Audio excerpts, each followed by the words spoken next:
close the door, please. Thanks.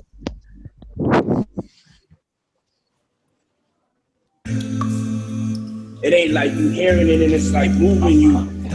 You know, music is, and the music you making is life. It's like new life. It's important for me to understand the state of mind and the life you live and where you're, you know, where. No one is in the office. We're after lunch.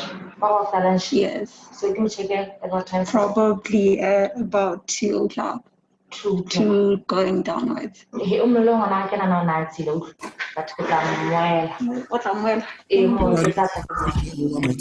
walk in this Got your eyes on your message. I never subscribe to guys on the internet. Living for the cloud, telling lies to the press again. Better don't take me for the fool, I ain't never been. Don't bother with lies, I'm wise when I'm checking. I'm redirecting them back to the sender man. Then you go see reality, go start arresting them. Feel I say them no here when I was telling them. But life.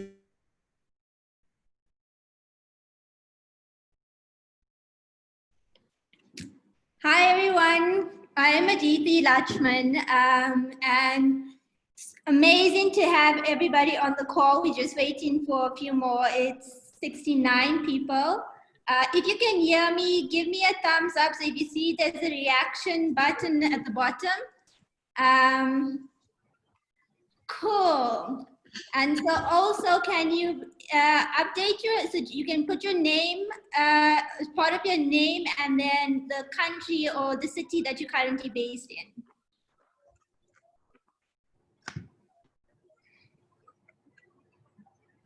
I'm just going to give you a moment to do that. You can also try the other reaction button. So we're going to use this often. Is if you can try giving me a clap.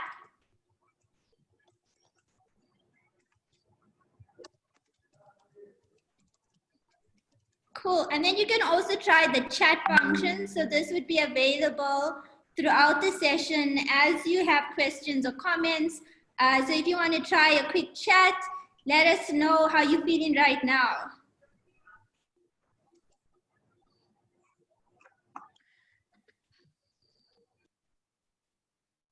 Cool, so Tanya's excited.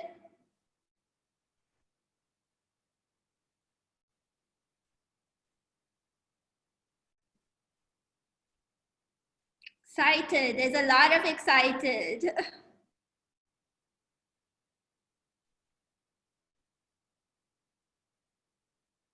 And I'm hoping that we hear a lot of your voices during this call as well. So today is going to be very engaging. And I'm going to share my screen with you. Okay. And as we see all the excitement come up, keep going at it, share questions, share your insights, how you feeling, and as we work through today, we're gonna hear more from you as well.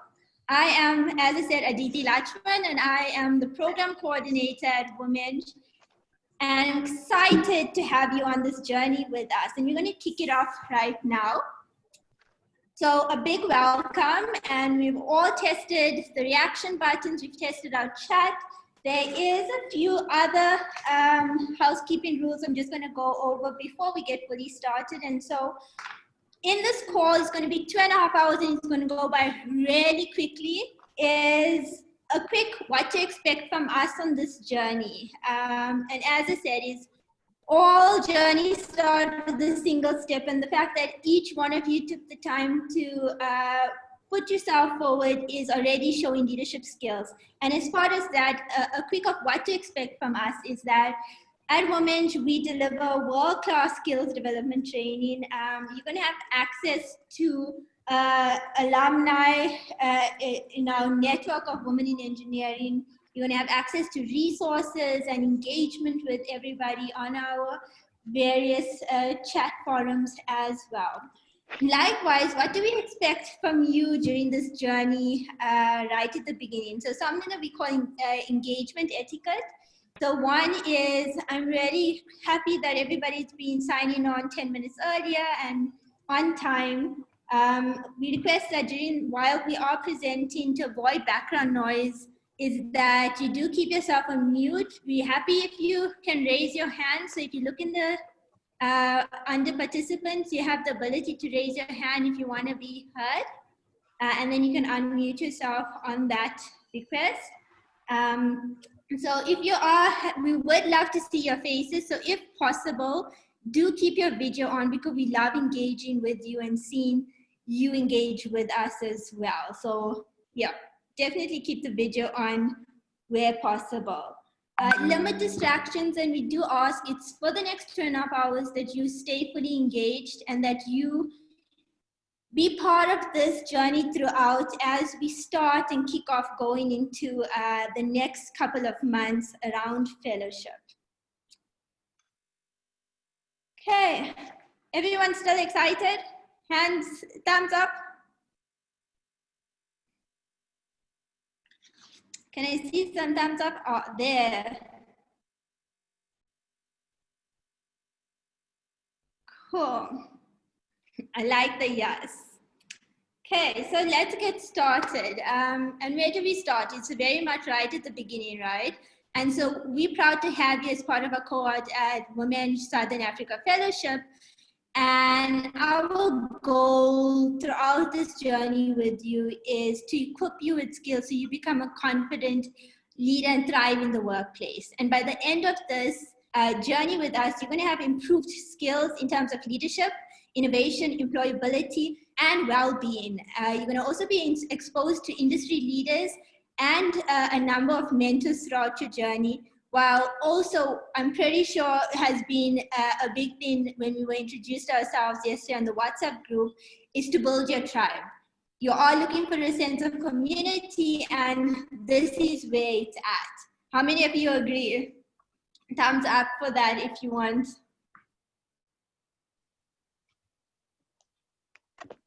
Great. And what to expect today? So we're going to do a quick introduction. The purpose of today is very much to engage with you, get to know a little bit more about you, and share how we're going to take this journey together. We're going to talk a little bit about WomEng and the fellowship program, delve a little deeper into our program delivery through engagement and expectations. We're going to meet our partner as well, which is the BS group. Clap for that. And have a team exercise to learn a little more about each other. You're also going to have an opportunity to ask us some of those burning questions you have to know how we're going to move forward in these coming times. We're also going to have an opportunity later on to meet one of our co-founders, so Nadia Musaji. And I see she is currently on the line now, but you'll get to hear from her a little later as well. And then finally, just the closing for this session, but certainly the beginning for the rest of the program. And now we're going to talk a little bit about meeting the team.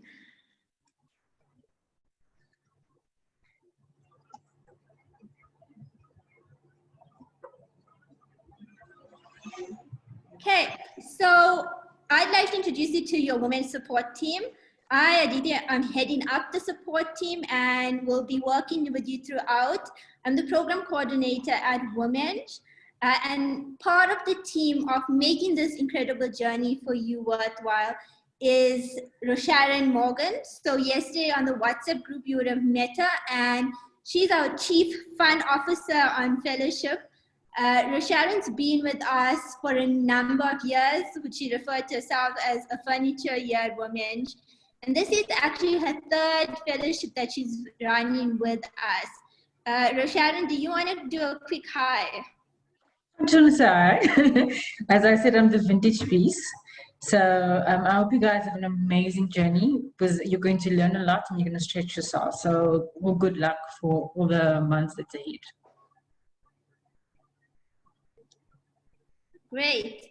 We also have Momisa, which you probably have seen a little bit of late. And so Misa's a research analyst, and on this project, she's going to be your Chief Communication Officer.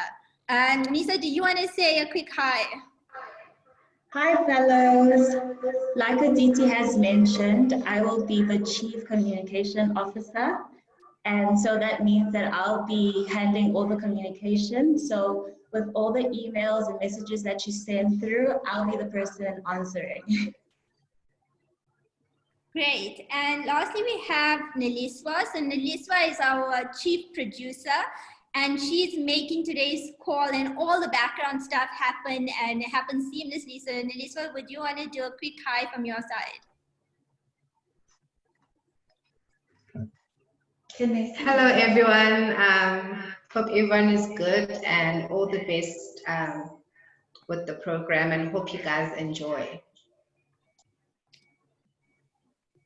Great stuff. And so you're also going to be supported by a number of mentors. So these are a few of the mentors you see today, and they're part of this call as well. And you would have seen them on introductory chats yesterday. All our mentors are past fellow alumni, and they have a wealth of knowledge, and they've been on this journey, and part of their role is to be on this journey with you. And so you're going to hear a lot from them, and they're going to be your first contact as well throughout this journey, from a learning perspective, from a support perspective, but most of all, allowing you to grow your network with them as well.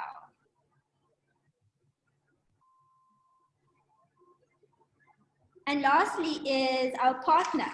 So on fellowship this year, our partner is the De Beers Group, and they have been amazing in terms of partnering with women. We have been partnering with De Beers since 2019 on our fellowship program. We've also been partnering with them on a high school intervention program. And so De Beers Group is the world's leading diamond company. So does everybody, have everybody heard a bit of De Beers before? You most likely would have seen some of the diamonds shining bright as well. The De Beers Group, together with these joint ventures, employs more than 20,000 people across their diamond pipeline. And they're the largest diamond producer in the world. And so they're proud to be partnering with us as well to look at how we can innovate the engineering talent pipeline by attracting and developing more highly skilled women just like yourself. And we're doing this through a number of ways, with fellowship being part of it. I'm not going to go much more into detail because later on in this call, we're going to be joined by the managing director for De Beers Group, Mpumi Zikalele. And so she has an amazing story to share as well. And we definitely encourage you to learn more about them and how we can work together.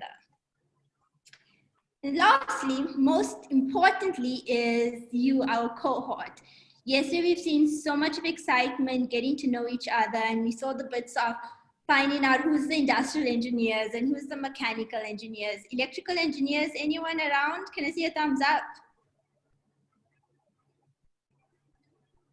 Already I see some. And so we are happy to say that you're part of an amazing cohort this year. So we have fellows from 3 countries and 7 nationalities, coming from 15 different engineering, tech, and built environment disciplines, 50 institutions across the country, and 74 leaders in this core right now. And so with all this amazing power, we have 1 million possibilities for growth. And we want you to take this experience fully and work with your fellows as well. And so can I see a quick hands of, if we look at the disciplines, is yesterday, as you might have guessed on the WhatsApp group, is chemical engineers and electrical engineers are one of the most common engineering disciplines. So can we do a quick thumbs up for all the electrical engineers? Electrical, electronic, and computer engineers. I can see Aini.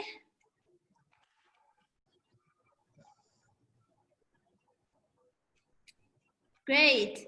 And so we also have quite a number of final year undergrad students, some postgraduate, and some that are in the second last year finishing school, university or University of Technology. And you come majority from South Africa, Botswana. So Botswana people, can I see your thumbs up?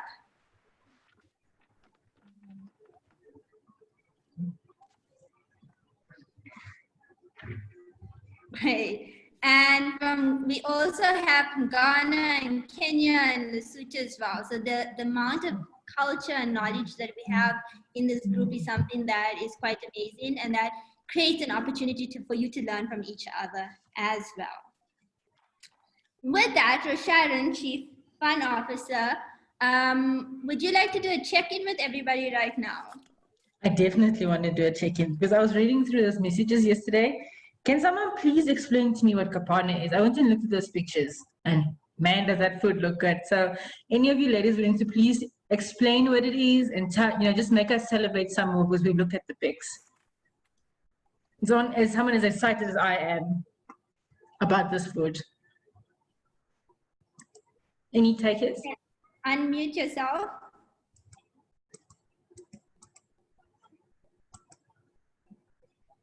Where's all our Namibian students at? Because I think if I get your name correctly, right, it's Aini. You had a lot to say about kapana. Yes. Hi there. Yes, please give us some feedback on that food. All right. So kapana is basically just meat, but then it's in a form. It's normally cut in a form of strips, and then you have it it's almost like a braai, but then yeah, it's like a braai setting area where you have it, and then they cut the kapana in strips, and then you eat it directly as it's getting braaied, or you can make a takeaway. So yeah, it's one of our specialties here in Namibia. Would any of us ladies be putting up our hands to travel to Namibia just for this braai session? I'm right there. And I just wanted to ask, like I've seen you guys post a lot of amazing pics, and I've seen you also post a lot of your favorite foods. And like you can see, food is my thing because I'll talk a lot about food, and I think my body will also show it. But I just wanted to ask you, Nam, was there something else or in any of the group that you saw that you're like, this person looks amazing, this person sounds amazing, and this is what is standing out for me concerning this person? And Nam, are you there? Okay, yeah, I am here. So what I liked, I saw somebody went quite biking, but I forgot their name, but I liked that picture. I wanted to say they must invite me next time. Wherever they are, I am there. And any of you ladies? Yes. I'm the one on the quad bike. I'm Beverly. Thank you so much. I'll definitely invite you next time. We do that in the Namib Desert. That is on our coastal strip. So if you'd come to Namibia, I'll definitely take you with. Yeah, maybe we should do one of those meetups.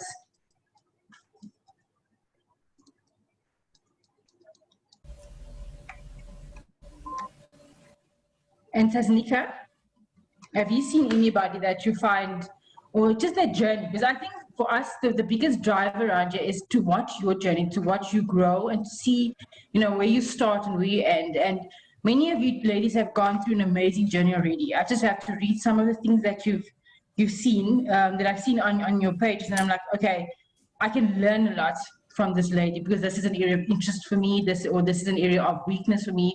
It's currently something I'm working on. It's a project that I'm working on. So, Nika, have you seen anything that you're like, yeah, this stands out, this person is it for me?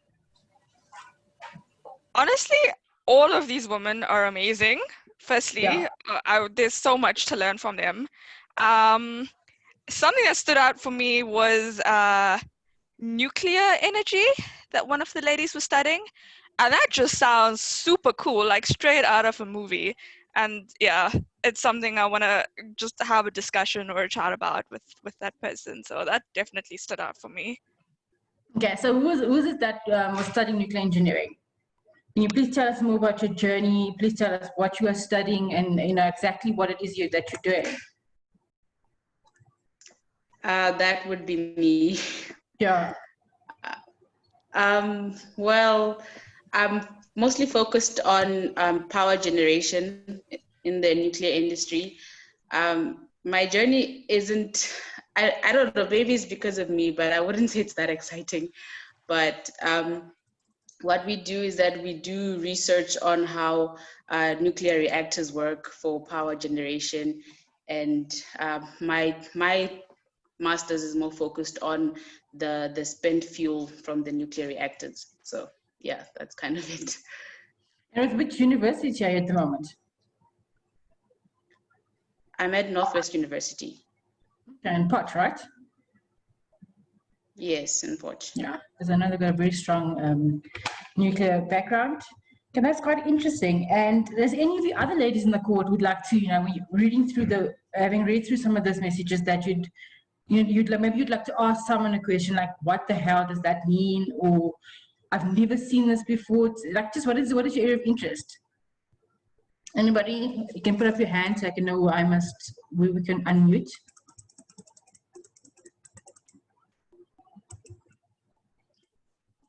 Nobody? Okay, if we got no questions, then we can go back to you, Aditi. Great, that sounds amazing. And so we're going to connect a little more later on as well in our team exercise. Moving on, so I'm going to do a quick overview of what we do at WomEng. From a show of thumbs up, how many of you think you know what we do at WomEng right now and what fellowship is going to entail?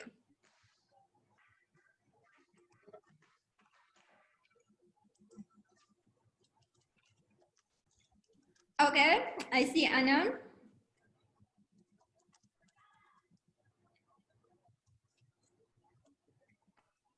I see one more. Okay, and so I see Beverly knows as well. And so we're going to talk a little bit about what we do at WomEng. So at WomEng, we're a multi-award winning organization, and we've been working since 2006 to attract, develop, and retain girls and women just like yourself in the industry. And so our key mission is we believe that we need a diverse, inclusive engineering workforce, and we're doing this through education, such as fellowship program, as well as through technology. And there's a number of amazing programs that are happening currently, and stuff that we are working on, especially with COVID now, is us moving a lot of our work to digital platforms and doing fellowship for the first time in a digital platform like this. So for us, it's about growing and working towards inclusivity and diversity through the various means. And why is that important for us? So you would have seen in your application forms around the Sustainable Development Goals. And by a show of hands, how many of you knew before the fellowship application what the Sustainable Development Goals were?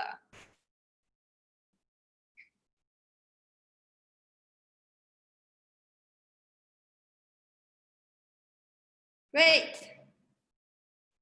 Okay, so I see there's a lot of learning that's going to happen as well this year.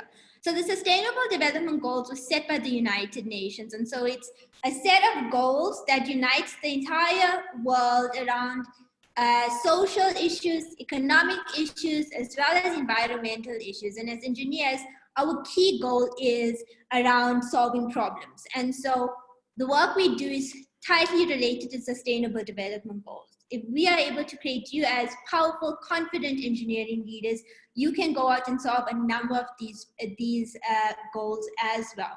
And so throughout fellowship, you're going to see a lot of us talking about the Sustainable Development Goals and how we can become better global leaders. And some of the way of what we do. So we run a number of programs as well as services, and we work with a number of stakeholders from global agencies like UNESCO to companies in industry, as well as professional engineering institutions. And so some of the key work that we do is build engineering programs and capacity engineering through programs like fellowship and capacity building. So we're working with professional engineering institutions across sub-Saharan Africa right now. We also provide consulting and advisory to organizations in industry around how we can improve the state of gender diversity and inclusion in engineering.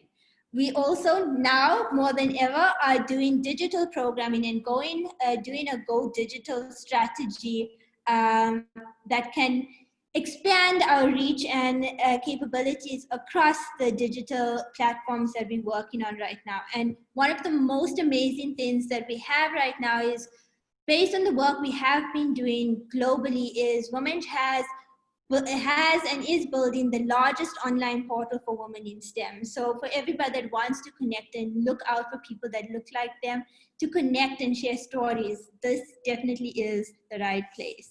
And so some of the skills development that we work on, so we work, as I said, on capacity building, but a lot of our focus as well is on the future of skills, leadership development, how you're able to think critically and go beyond just your academic work. And in terms of our pipeline, we have a full pipeline of programs that we run. So you could be part of the WomEng family from as young as 5 years old on our Launchpad workshops, all the way to being in industry and connecting with us through networking and thought leadership initiatives. Where you sit right now is the fellowship program, and this is your stepping stone as you prepare to get ready for the industry. And our knowledge is global. So we have worked in 22 countries across the world and on almost every continent. We're based in South Africa, so we're based here in Johannesburg. And our focus is to grow across Africa as well. And part of us growing and the transitions we've made, like any other leaders out there, is we have been into 2017 been able to pivot from not just maintaining our work in a nonprofit capacity at WomEng, but to grow the company further. And so part of WomEng is growing in a WomHub, which is a boutique incubator for female founders in STEM. And so STEM in this case is science, technology, engineering, and manufacturing. And so for us, the focus here is not just about participating in engineering or in other industries as well, but taking ownership of it. And so one of the most recent milestones has been us launching the first co-working space for female founders in South Africa. And with fellowship, the hope and the goal is that you soon get to be part of this space as well and come and share time with us as part of your development. And with that, I'd like to go on a little quicker on what is your program experience. So you've heard a lot about what we do just in general, but what's expected here at fellowship. And so we're building fellowship for you based on 3 key pillars. So there's learning, there's support, and there's helping you build your community so that you can build your confidence in the engineering and tech industry. And what does this look like for fellowship from key elements? So in terms of learning, the learning component, you're going to have core training. You're going to learn through doing. We also have a number of live master classes, fireside sessions. So fireside sessions would be you getting to engage with and also hear from other women in engineering, but as well as other leaders across the board within our different skills development phases. We'll also be sharing tools and worksheets with you to help you through that learning and development. From a support perspective, we have our mentors that are going to support you on this journey, but we're also going to have regular check-ins so that you feel supported throughout this program. From a community perspective, it's about building for the future, right? And so there's going to be opportunities for you to engage with smaller circles within the cohort, to engage with some of our alumni, and then also for us to have community mixes and virtual events. And what does this look like over the next couple of months? So starting with September, we're going to be working more or less on a module a month, and our focus on each module is leadership, innovation, well-being, and employability. We also have the opportunity for engaged fellows next year, as the COVID pandemic improves, is to have networking events with our partner, De Beers Group. And so this is where you can really test out your networking skills and employability skills that you've been developing over this time. Bringing the big program to a close will be a final assignment and closeout survey, which will culminate in all the learnings you've had throughout this process.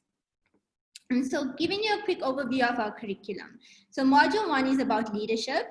And so this is about discovering the power of the leadership that lies within you. How do you tell your story as a young leader? Our fellow nuclear engineer, how do you say with pride that I am a nuclear engineer and this is what I'm doing. So this is under leadership and it's focusing very much about your personal leadership. And so part of this module, you're going to be creating a personal vision board. And I'm hoping that many of you have already done so in previous times, but refining it and really thinking about your personal growth. You're going to be able to share your story with us, to tell us what's compelling about you and how we can learn more about you. And then also have the ability to pitch more confidently your story to everybody else. Under module 2, we're going to be talking about innovation. So remember the Sustainable Development Goals. This is where we cover a lot about how do we take what we've learned at university and our institutions and put that into the real world.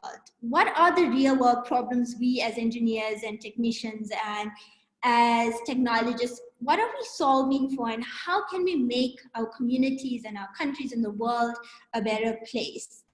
Third is around well-being. So of late and engagements across the board is how are you taking care of yourself?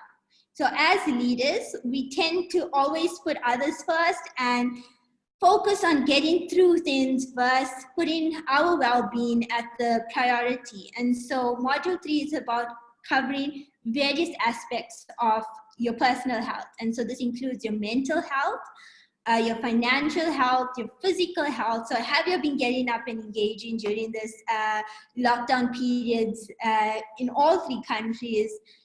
And then how are you taking control of it and what does it take to feel in control of yourself right now? And lastly, our module on employability is how do you get ready to go into industry? So we always hear about students that think about it. It's your first 6 months in the workplace and you're really not sure what is it that you're supposed to feel. What are you supposed to do? Am I supposed to go and ask for work? Am I supposed to, how do you thrive in that environment? And so that's what we're going to cover under employability. And likewise, it sounds like a lot, right? So for us, it's about putting you as part of the story. And so as Steve Jobs said, if you're working on something exciting that you really care about, you don't have to be pushed. The vision pulls you. And so this is how fellowship is being designed for you. It's not going to be around heavy research work. It's not going to be competing with your academic work.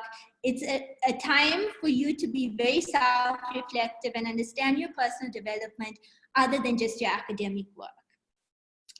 And so a piece of advice from us throughout this process is make the most of your experience.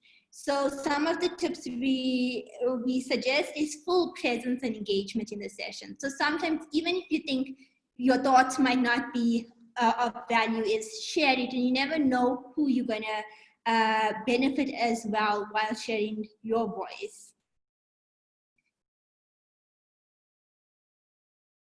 Sorry.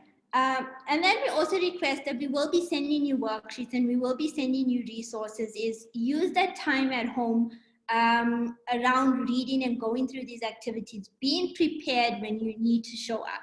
We also want your feedback. For us, this is very much a learning process as well. And the more feedback you provide us, the more beneficial this program can become for you. And the ability to connect with others. So yesterday when we initiated a WhatsApp group and we started conversation, and we've seen more than 100 messages already on the group. For us, that is starting to show success. It's being able to connect with others and learn from each other. As well as using our WhatsApp group, as I said, the primary source. But as we go through the process, is looking at how we can make communication better for you. And I'm just looking at the chat now, and I see that 2 fellows actually went to the same school together, and they just found out now. So that's amazing. And yeah, that's the overview of how your journey has started with us right now. So Sharon, what do you think about that?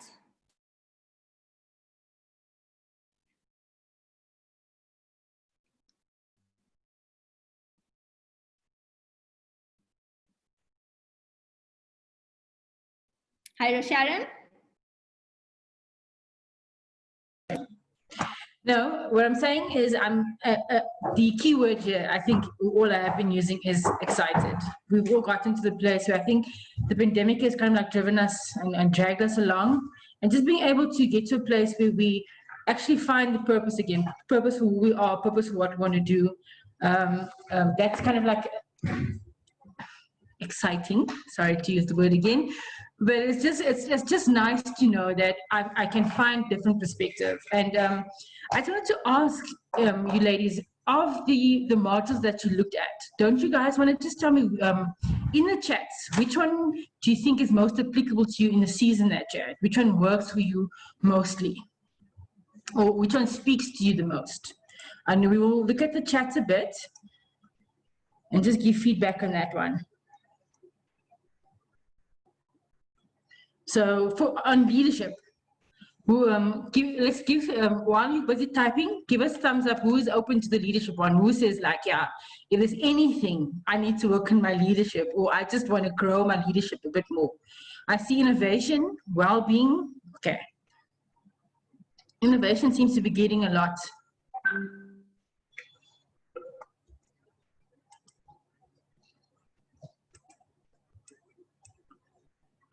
Yeah, a lot of well-being as well. Hmm.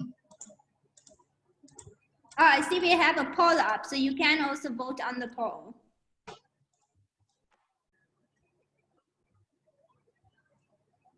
Okay. And in really quick.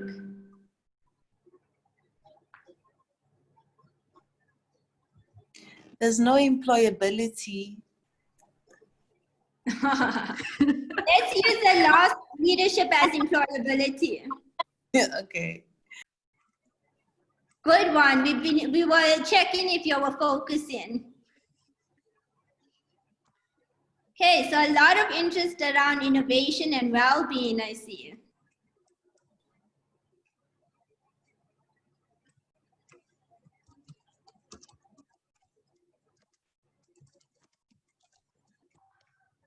Great, so we stopped sharing, and so it looks like innovation's a big leader, and it's how we can actually move forward and create actual solutions in this journey. And so definitely noted as we move through the modules. Does anybody feel like they have something valuable to share to any of the modules that you've got experience in as well?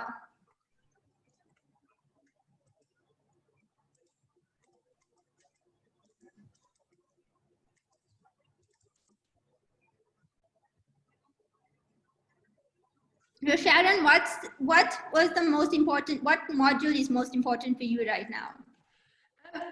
I think considering the group and speaking from an entrepreneur's perspective, I think a lot of, I can fully understand where the, the well-being portion comes in. But if I look at the many CVs and just also looking at the applications, because we received a whole lot of applications for manage, I would say employability is one of the important ones, because our ability to sell ourselves, our ability to tell our story, our ability to come across and say, listen here, choose me above all these other amazing people, because in your journey, you'll be meeting so many amazing women and you'd want to compare yourself to that person. But being able to say, this is what makes me uniquely suitable for this job, or uniquely suitable for this program, or if you're going to be studying further, I think employability is it. I think we need to also, like, I think if I would choose anything, that is it. Because in this room, like you said, there's so many leaders already. We read through all your applications, and I must say the amount of amazing messages that we got across, just reading through your stories, we're in a room full of leaders.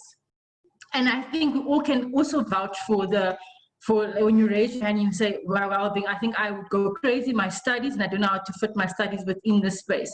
But if you combine all of that, because I think if we look back at where we're at, you guys have survived, right? You've survived up to where you're at. If you look at your studies, you've survived. So it means somewhere in you there is really, your well-being is at a place. So combining all of that and being able to tell your story on an employability level, I think that would make it, the cherry on top of the cake. I would say employability, yeah, definitely. Cool. Does anyone want to share their story? You can unmute yourself really quickly. Where's Portia? I seen Portia's name a lot yesterday on the WhatsApp group. Hello. Nice to meet you, Portia. What do you think would be most beneficial for you right now? So I am also with employability. So I've been trying to apply a lot. I'm in my final year, and I realized that I actually have a problem with selling myself out there in the right to sell myself. But yeah, selling myself out there. And so I think employability for me is quite important right now. And then I'll work on my leadership skills later. So right now I need to get into the workspace, and then I'll see how I maneuver in there. But employability for me is very important right now. That's amazing. So we're going to hear more. Let's go back to sharing my screen. Yeah. Thought it would be good just to see everybody's faces for a moment.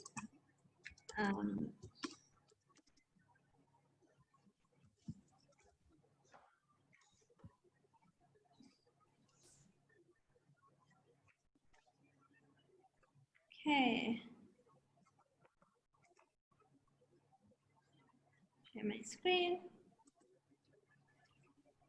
Great, and anytime that you have an idea and you want to share something, feel free to pick up your hand and let's talk about it. So I'm going to delve a little deeper into the program delivery, right? So this is the core of what is the form of engagement we're going to have and what are the expectations we're going to be putting forward. And so when we talk about the fellowship program, my apologies, there are four main spaces of engagement, and this would be typically on a monthly basis based on the modules that we have. So firstly would be a mandatory masterclass. So where we got mandatory is where we would expect you to have full-on engagement with us. And that's a masterclass would typically be a 3-hour webinar where we have leaders in the field and experts come on and talk about core learning and training during this time. And then if I take you through that training experience.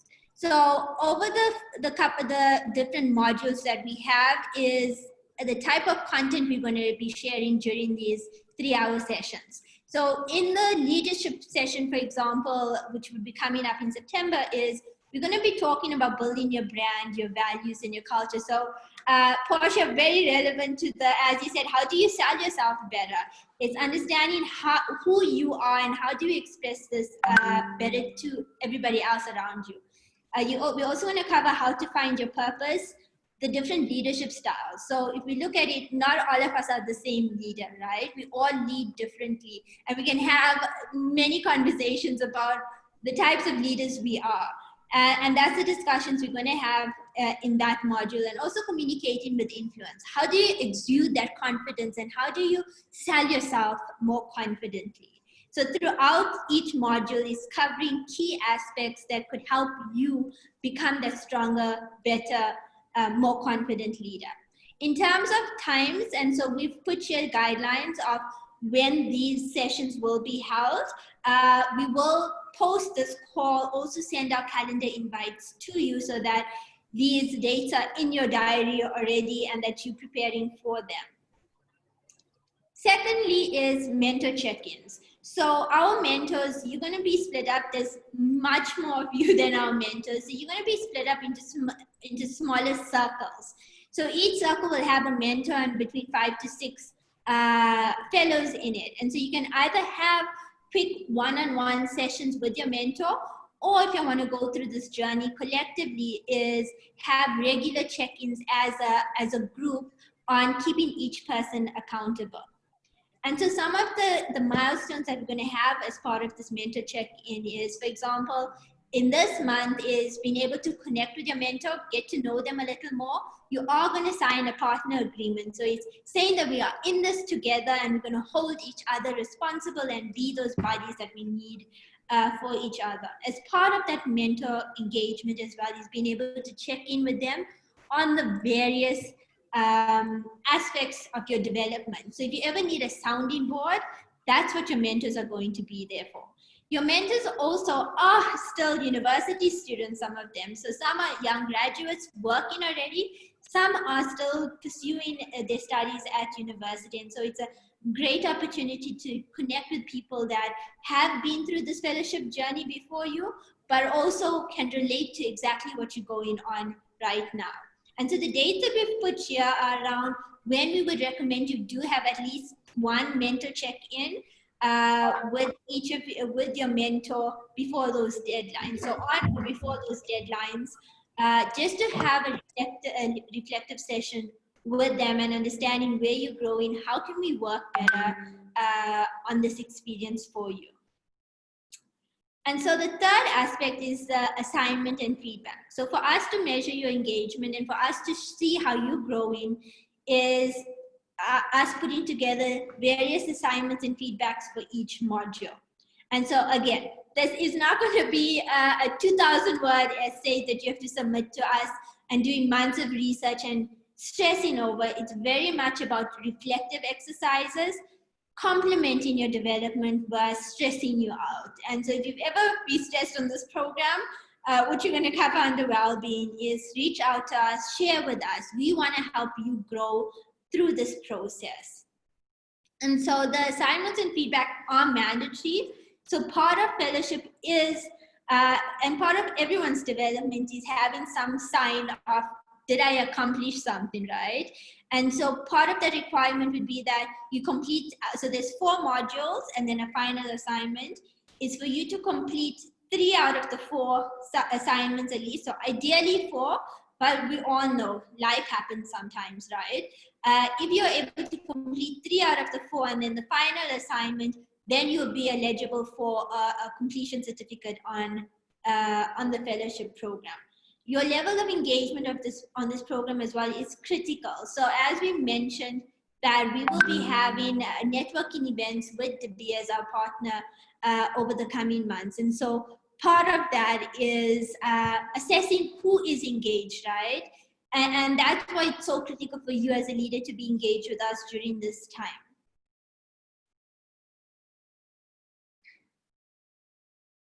So this here is an example, and we will be giving you more of these detailed breakdowns. So in a week, how will we be engaged? This specific aspect is for the leadership module, which is the what next right now. And as you can see, we've got a kickoff meeting that was scheduled for this week. And throughout the weeks, our intention is to keep you engaged with the content as well. So next week, on the 10th of September, we're going to have a meet and greet formally with your mentors so that you get to learn a little more about them, who you're assigned to, what you can learn from them. We're also going to share resources for self-learning, and these include workshop materials throughout the module, but also to share what we would call fireside conversations. It's conversations to inspire you with leaders in industry, learning from them in your own time. So these would be pre-recorded sessions for you to engage on other than just our live call. So there will also be self and peer learning and your mentor check-in during this time, and then our live chat masterclass, and then giving you a time to submit an assignment and your feedback to us as well. So yeah, this year are actual dates, and so coming up next for us would be the meet and greet, and thereafter the live chat on the 18th, and then your first assignment to submit on the 1st of October. Cool, I'm going to stop here. Is there any questions about the process that we're going to go through, ideas of what you would like to see, what are you excited about? Let's hear from you. I'm going to also unshare so we can have a conversation as well. Hello, Aditi. Hi. Yes, Tilaganya, is that you? I just want to ask, how are the the mentor engagements be run? Is it going to be through Zoom, or is it going to be engagement on WhatsApp, or how is it going to go about? So we're going to give you all some agency as well. And if it's in small groups, you can definitely use whichever means it is to engage. Mentors would have a guideline as well on what to cover with you during that time. So it's not prescribed on whether you have to use Zoom or whether you use WhatsApp. It's going to be about you and your mentor figuring out what works best for you, and whether you also want to, what we would recommend is teamwork during that time as well, and share feedback. So it's small circles. Definitely no need to have to be on Zoom or any platform. Aditi, can I just come in quickly? Yeah. It's very much self-driven. So you'll be allocated a group, or a mentor will be allocated a group. So it could be one-on-one sessions, it could be in your group sessions. So it's very much how you as a group decide, or you as an individual decide how you would like to go through that process. But it's going to be driven by you. So we can't tell you that. You'll see that there's certain dates that will set out, but in between that, if you guys figure out other ways around it, as long as those milestones are met. Thanks, Asha. And it speaks to that last component. So we didn't talk much about it, but it was the encourage section. So you remember the blue block? It's about you coming to us with what you need as well. So we're very much supportive here as a network. If you come to us and say, you know, I'm really going through a tough time, as Portia is saying, is how do I brand myself better? Is for you to reach out to us. We have either these one-on-one or one to few conversations. And so it might not be part of the structured program, but it's definitely something we can look at. I do see in the chat there's a few questions here as well, and I'm going to cover that quickly. So Uma says, kind of curious, how has this program changed with the pandemic? So it has changed very drastically. So in previous years, we've been running fellowships since 2006, and over that time it has evolved with the changing time. In the last 2 to 3 years, we posted fellowship as a 4-day program in person in Johannesburg, and it was typically an intense session where you No sleep. just focusing on the program. What we have done is taken concepts of that and broken it up over a couple of months so that we can learn and engage further from it. So due to the pandemic, we've revolutionized how we've done fellowship, but it's also to learn how to engage better with you. I see there's a hand up. I'm just going to answer the other question quickly. So will the networking sessions be face-to-face or virtual? The networking sessions would be in person, and it would be in country. So as you are split into Botswana, Namibia, and South Africa, there is the opportunity to visit one of the BS offices and meet with their leaders in person as well. So that opportunity is limited in size as well. This is about the engagement and making sure that all the engaged so that and we will put out a call on who would like to be in. So just a heads up on that and a disclaimer that it's not going to be everybody. So it's very much about who has been engaged throughout this process. Tineo, I see your hand up. You wanna? Hi there. My name's Taneo. Hi everyone. So I just wanted to ask about the employability module. Obviously, you guys have our CVs and our applications and things, and I just wanted to find out like if you're going to be giving us perhaps feedback individually on what we've done, because I think that I would really benefit from something like that. Thank you. Definitely. Thanks for the feedback on it as well. And something that's really important. So a lot of our mentors have been evaluators on the program as well, on fellowship. So the result of you being here is our mentors seeing something special in you. And you very much can work throughout the process, asking them and engaging with our mentors about it. But we will, under employability, have a section as well talking through what we picked up about, for example, your applications, what stuck out for us, and how that translates into your CV as well. So with work, we would need to see the capacity of it, but definitely work in providing general guidelines and suggestions when we see your CV and part of that CV development.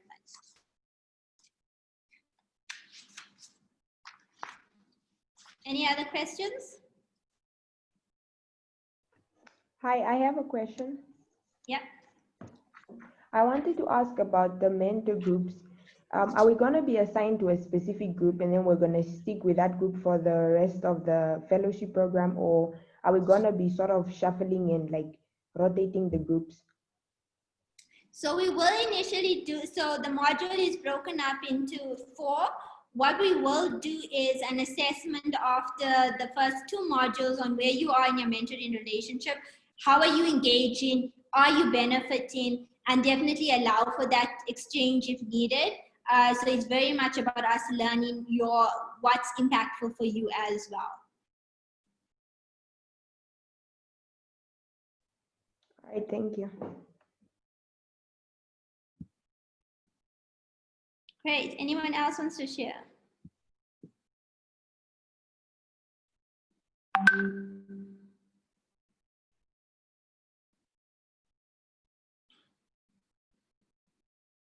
Okay, and so just as a reminder as well, if you haven't been part of the WhatsApp group as yet, we had sent the link in the email, but I see that it's shared in the chat group as well. So post this call, you can definitely please be part of the WhatsApp chat and engage on that platform as well.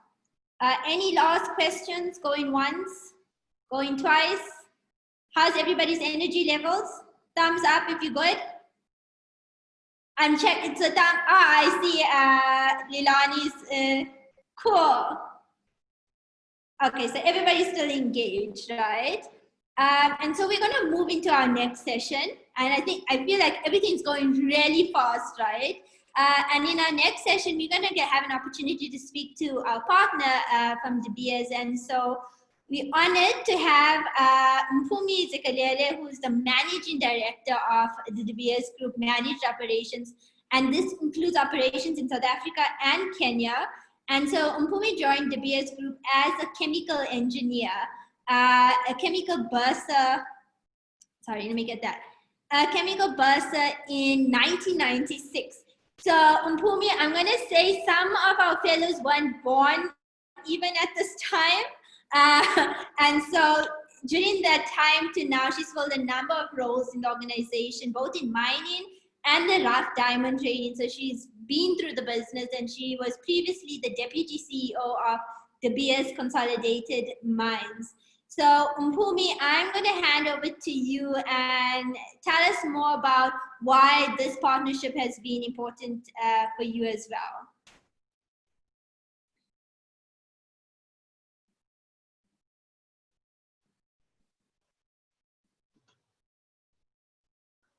Aditi, let me just check. I'm not sure if you can see me and if you can hear me. No, I think can we stop share the screen for a moment so we can just see everybody? Okay, hello. I'll call you guys a team. I feel like we are indeed a team. So not only are we a team with WomEng, but clearly everyone who's in the call comes from countries that we are exceptionally passionate around as De Beers. So you guys know that we do have our operations in South Africa through De Beers Consolidated Mines. I'll tell you a little bit about them now. And then even in Botswana, we have got a wonderful partnership with the government of the Republic of Botswana. So great, absolutely great partnership. And we've got the Botswana DTCV and De Beers Group site holder sales. And clearly in Namibia as well, we've got a great partnership. So I'm absolutely thrilled to be here and share a little bit about our business, and also share a little bit about my journey. Although with that introduction, Aditi, I feel like I'm ancient. So clearly I started working in 1996. You guys are not born yet. But I'm actually hoping that a little bit of what I'll share will actually encourage you to come and join us in the mining industry, simply because we need more of you to actually come and join us. Just adding to one correction before I start. So we don't have operations in Kenya. I don't know if they have diamonds in Kenya. Kenya. No, that's fine. Don't worry about it. So, we certainly, however, do have operations in Canada. So, firstly, I think it's absolutely great being here. We value our partnership with WomEng. We've done a lot of great work together, and I'm absolutely thrilled to be joining the 70 individuals that are clearly part of the program that we're talking about. I'd like to share a couple of things. So I'd like to share a little bit about myself. I am an engineer, albeit an old one. The second part that I'd like to share is, why are we as DBS passionate about this partnership? And I'd also like to share a couple of things that I hope you guys will think about as you go through your journey. And clearly, ultimately, when you finish and you look at joining a company, I'd like to say that clearly I hope that you'll think about us as the DBS group, simply because we do need your skills within our business. So kicking it off, these are just a couple of pictures. Pictures of a young Bumi. So I grew up in a small town in South Africa called Vryheid. It sits in the northern part of KwaZulu-Natal. So most people know Durban. This is like the northern part, very small. And outside of that, I grew up in a couple of villages, KwaNongoma and Bergville. So I come from small places. And I guess that's why mining resonates with me. Most of our mines tend to be in smaller areas. You don't have huge cities around them, but guess what? Those small areas are areas that are clearly, absolutely brilliant. Not only do they give us the resources that we mine from a DBS perspective, and these are diamonds, and clearly diamonds are a girl's best friend, but secondly, these areas are where we are able to actually change the lives of the communities where we operate. I was in matric, and I'll share the year in 1996, and that is when I actually joined as a BESA. So when I was in matric, it was actually 1995, so I started at VET in 1996. So when I was in matric, I come from a small town. I actually didn't know what engineering was. And a couple of career scouts or HR individuals actually came to my high school, and they told us about engineering. And I remember a couple of things, which I hope are still things that excite you guys about engineering. So they told me that for each and every solution, or for each and every challenge, there is a solution, simply because that's how engineers think. Nothing is impossible. Secondly, they told me that engineering was difficult, and that frankly, people who wanted to do great things would go ahead and go and study engineering. They told me that engineering changes lives, simply because these are people that are able to envisage a different future and then work on the innovation that will get us there. And lastly, clearly they told me that within the mining industry, we don't have a lot of females in engineering. And that was it. I had previously wanted to be a doctor. I was sold. Even without me understanding the details of engineering, I switched. I left thinking about wanting to be a doctor. I went ahead and studied chemical engineering, so I'm a chemical engineer at Wits University. And coming out of university, so that's the young Bumi. Coming out of university, I had the wonderful pleasure of working with different people within the mining industry. The wonderful men and women that have taught me a lot. So I worked with people that were on the operational side that frankly shared a lot with me and got me to understand the fundamental basis. And I'm an engineer, so I'm a chemical engineer. I worked in plants as a metallurgist. So I learned the fundamental basics of what it is that we need to do to run plants efficiently. And I worked with wonderful engineers that taught me about the fact that we have to continuously improve what we have. Coming out of that space, I went on to become an ore processing engineer and had a chance to work on future-focused projects that were looking at designing future plants. And I absolutely enjoyed that, because the key goal there was to say that we will not just design plants that would be able to do what we used to do with my stint clearly in the operations, but we were looking at new technology that we needed to implement to make these far much better plants. I then went back into production in various leadership roles, and I absolutely enjoyed it, simply because, and I'll talk a little bit about leadership, that's where I am right now. But I absolutely loved it because that essentially combined the engineering elements and the aspect that says, how do you drive for value through people? And I learned a whole lot of things, including the fact that if you care and respect for people and you get them to a space where they are engaged, guess what? They will do lots and it will get you far as an organization. So I enjoyed my stint within that space and then went into a head office role as a technical assistant for the then chief operating officer of the company that I run today and our chief executive officer. And that gave me exposure into other fields. So I worked with finance and understood about commerciality, with corporate affairs and understood about the importance of communities and adding value and making sure that ultimately we are driven by a greater purpose that seeks to change lives where we operate, and multiple other spheres. And post that, I decided that I needed to go back to operations, simply because I felt that I needed to contribute at a higher level and bring all the different parts of the business together and add value. So post that, went back to the operations, and to be fair, was honored to be appointed as a general manager, firstly at Kimberley Mines. It's an operation that we used to own there. I was 27 years old when I assumed my first general management role. Post that, I moved on to Voorspoed Mine as a GM again. And I absolutely love the element of combining what I knew as an engineer and as a technical person with the leadership space, and what that was essentially doing in terms of driving the business forward whilst making sure that we were adding value.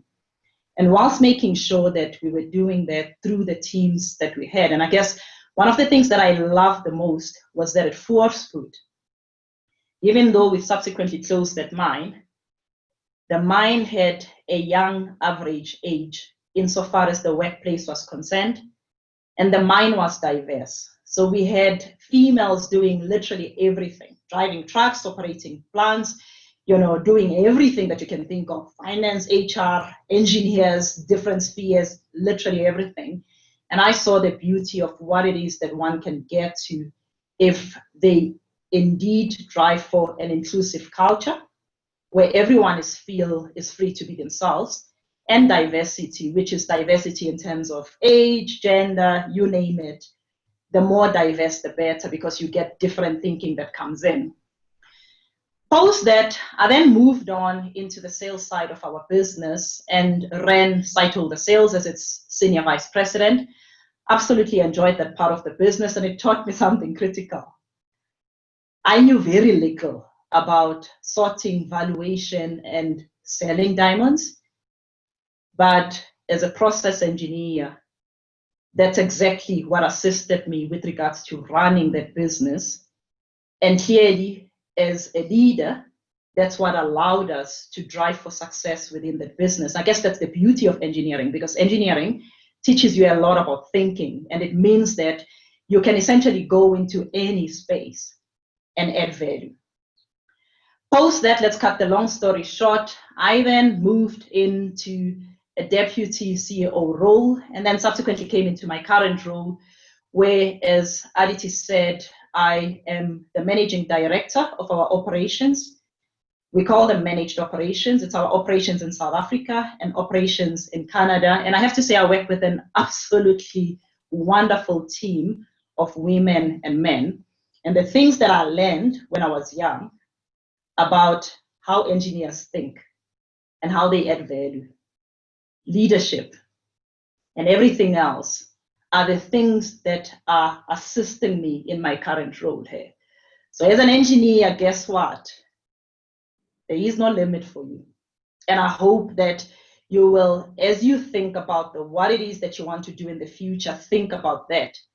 So remember, I said, I come from a small town called Vryheid and 2 villages, KwaNongoma and Bergville. And to be specific, the village is called KwaMahambehlala.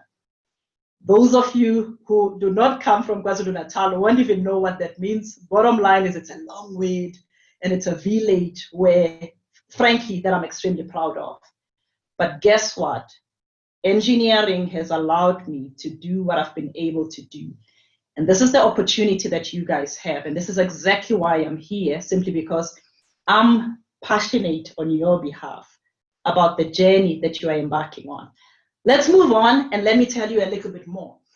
So, a couple of learnings, and I'm not going to go through them, and I think I've covered them. I'll narrow them down to a few. You can look at the slide. Personal attitude makes a huge difference. People want to work with people that are curious, that ask questions, that want to help and that extend themselves. Keep that in mind. Secondly, don't limit yourself.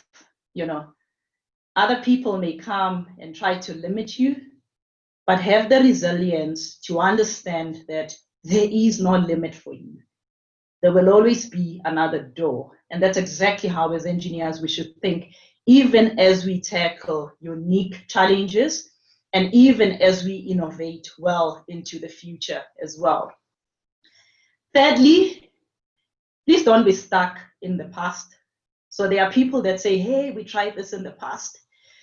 People that have a high adaptability quotient are people that tend to think out of the box because there is just no limit for them. And then from a DBS perspective, we normally talk about the 4 C's that are linked to diamonds and how we value diamonds. But I'd like to share the 4 C's that are linked to the people space and hope that these are things that you will think about as you clearly continue growing in your own space. Critical thinking and curiosity, first C, absolutely critical. These are people that can tell the fact from fiction, so they look at things, they analyze it, and then they think about it critically and think about new ways of pushing that forward. The second C is creativity. And you guys would understand, so engineers, innovator. The third one is collaboration and teamwork. It's not just about you and you thinking that you know everything. When you reach out to others, guess what? They teach you. And when you work with them, and as you will be going through this journey, collaborate, be a team player. It helps you. It takes a long way. I have to say, when I was younger, I used to think that I knew it all.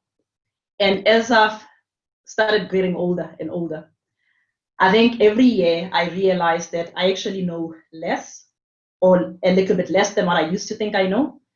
But guess what? That allows me to continue being curious, reach out, learn new things. Think about that. And then the last thing is communication and emotional intelligence. And it's absolutely critical. So people, I go back to it, want to work with people that are positive, that they feel that they can relate with. If you don't have EQ, you've got a problem. You need to think about it. And people want, as they talk to you, to know that you are authentically listening to them. And if you can do that, then frankly, you'll learn a lot and you will grow at a far much faster pace than the rest of your peers. Thanks, Jackie. Let's move on. So why are we in partnership with WomEng? And I'm a little bit worried about time, so I'm not going to get into the detail. At a DBS level, we are absolutely passionate about the growth and development of people. We are passionate about our sustainable development goals, and we have our sustainable mining plan. We call it Building Forever. It's diamonds. It has to have forever, diamonds are forever. And one of the critical pillars within that is standing with women and girls. So why we are passionate about WomEng, and I know Nadia is not here right now, is the fact that we've got a common goal. And clearly, You guys can see the pink helmets. I can see the comments. That's what we're passionate about. We want to get to that number of 1 million girls in STEM. And that's exactly what this partnership is allowing us to do. So this, or a couple of pictures that you see, funny enough, are pictures from all the 3 areas. So those of you who come from Botswana, I hope you can see the 50. Hey? That's definitely a picture from Botswana, looking at the work that we've been doing with WomEng around the Girl program. And then clearly we've been doing similar work.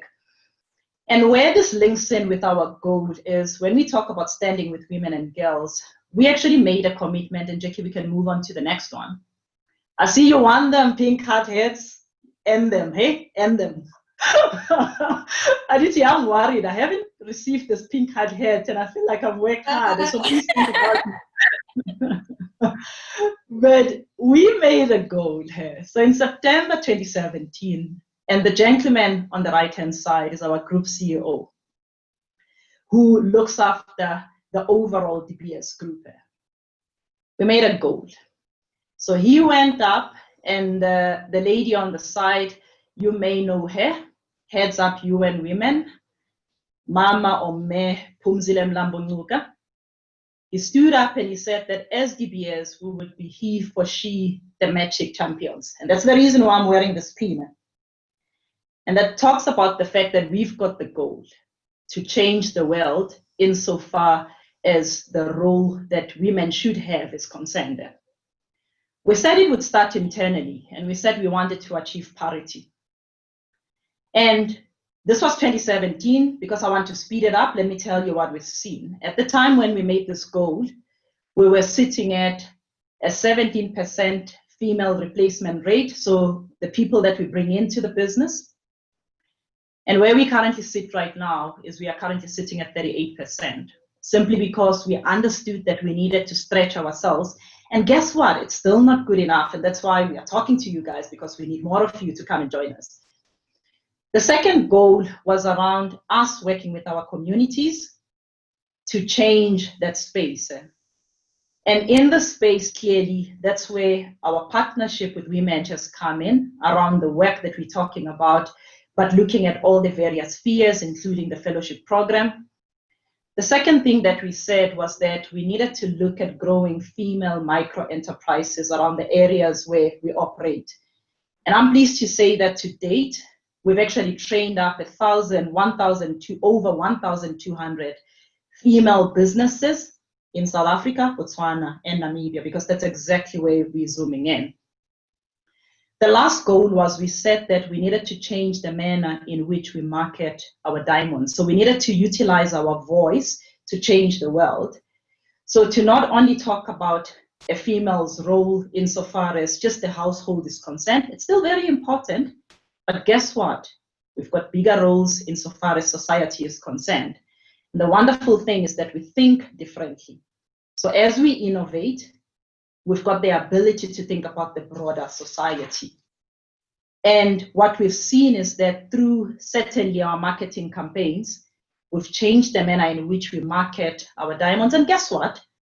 It's allowed us to actually appeal significantly more, because if you think about it, most of the people that wear diamonds are actually females. Sometimes they are bought by men. Actually, most times they are bought by men, but we wear those diamonds. So we couldn't really talk about, you know, changing our space insofar as driving consumer demand without necessarily changing the element that was looking at how we impact broader society insofar as the role of female in the broader society.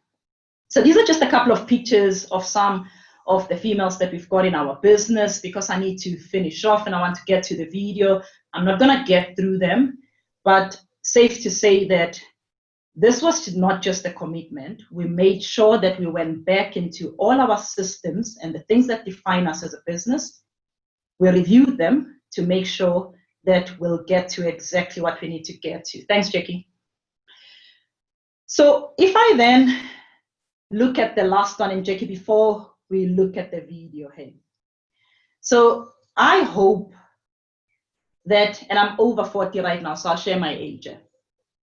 You can see that I am a proud engineer. I am a proud female engineer who believes that engineers change the world. And I hope that my story will inspire you as you go through the program to bring out the best of you. And I actually hope that ultimately when you join, and remember, engineers can join any industry. There is a space for us. You can go into banking, you can go into mining, petrochemical industry, doesn't really matter. There's always a role for us. But I hope that as you do that, you'll think about the change that we need to bring by virtue of us being engineers. And for you, as female engineers, remember that change needs to be purpose-driven. You need to make sure that ultimately we'll make a change insofar as the broader society is concerned. And coming out of this, please volunteer as future fellows. Thanks, Jackie. Let's have a look at the video that tells you a little bit about our business. Thanks, Jackie.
So thank you, Aditi, and thank you, team. I will end off by saying you saw in the video that it touches on society, and ultimately our purpose is to make life brilliant. And it starts with us making a difference where we operate. It then went through and ultimately got into the retail space. All that I'll tell you is that what I do know for sure is that there's a role for engineers at each and every element of that pipeline. Thank you. Thank you so much, Mpumi. I think that's been an inspiration, and I look at all the messages and how blown away people are. So yeah, can we get some claps going for Mpumi as well? Mpumi, I know you're busy, so but do you have 5 minutes or so that we could get some questions from you? Cool. Yeah, please. So anyone that's interested, feel free, pick up your hand, and then you can unmute yourself and ask a question that you might be interested in. Okay, Portia, you can go. Who doesn't have questions at this point? But I have 2 questions. I have 2 questions. Firstly, really, that was a very inspirational story.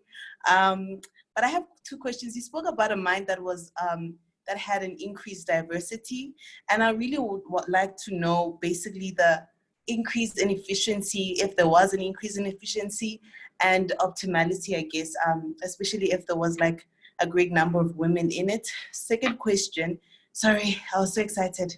Okay, second question is, since you've been in the industry for some time, and you've seen probably different types of leaders, both male and female, have you seen any difference in an organization, I say, that has a female leader like you versus one that has like a male leader? So yeah, thank you. Thank you so much for that, Portia. Yeah, I feel old today. No, I'm joking. So I guess on the first one, so that was forced mine. And so forced mine, so typical mines would have an average age of around 42 odd. And forced when we started, actually had an average age of around 28. And what I saw with that was that the pace was faster. Number one, young people, faster pace, greater thoughts. But what we missed, funny enough, was experience. So we had more safety incidents as a result of lacking experience. And I want to amplify the element of diversity, because diversity talks about the need to go broad in all the areas. But interesting enough, we only brought in about, actually it was exactly 12, I used to call them gray-haired individuals, to assist us with the element of, I guess, experience and share those. The wonderful thing was that because we didn't go overboard insofar as, bringing in people that were going to say, oh no, stop thinking about this, we've tried it in the past, it will never work. We found that through, number one, us having more females, our equipment seemed to go for longer from an engineering availability and utilization perspective, because females tend to take better care of their workspaces. And I mean, I used to say to the guys, shucks, guys, you must be embarrassed. Have a look at this. So this is Aditi's truck, and this is George's truck. Just have a look at the conditions. And that assisted us with essentially getting to higher performance figures simply because of that element of care. So there was the female element of our workforce at an operational level brought in that element. Actually, it was pride, let me not call it care, pride around their workspace. The second thing that we saw is, you guys will most probably see, so if it's a highly technical space and you've got a male and a female, the female in most cases will say, I have to work harder because, people will think that the male knows more. But guess what? As you stretch yourself, it shows off, it oozes off, because you tend to deliver significantly more. And that's what we saw. So I saw increased, call it competition, because the guys didn't like it when it was a sense of the females are doing it better. And as a result, I saw an overall increase insofar as just how we were taking care of the mine and performance as well. And then insofar as leadership is concerned, it's actually interesting, because I think there's more things that come in from a leadership perspective. And I have to say, I'm seeing it now, particularly Portia, with COVID. So with COVID, clearly we need to look at 2 elements. One is lives, which is about health, and us having the right things in place to look after people's lives. And the second element is livelihoods, which says that if people are not generating income, it's actually going to have a massive impact insofar as the economy is concerned, etc. And I'm finding that in all the various forums where I sit, and maybe it's because we've been driving the message of inclusion and diversity for a very long time, I'm finding that the voices that are coming out from both females and males are the same. The males tend to be more bolder and saying, you know what, we need to spend this money now, where the females would think, but let's think about it holistically. Hey, how are we going to drive for overall value? But overall, the different individuals are complementing themselves insofar as the various leaders. I'm very fortunate. Our overall global CEO, and that's Bruce. I mean, Bruce is, I hope you get to meet him one day. I'll sit down with him and I'll say, Bruce, I don't know if you're overcompensating, because he sees things that I sometimes fail to see. So if somebody says something that doesn't sound right and that may be deemed to be sexist, for example, he'll pick it up far much quicker than I will, and he'll call it out. So I guess I've seen that with us talking about inclusion and diversity as the overall business, all of us have grown as leaders, and that is where I wear this pin with pride, because all the men in our organization wear it with pride. I think it's made everyone within the business more conscious of the need to actually show up differently insofar as inclusion and diversity is concerned. And Portia, I've actually had, I think you'll understand. So because I'm old, most of my initial mentors were males.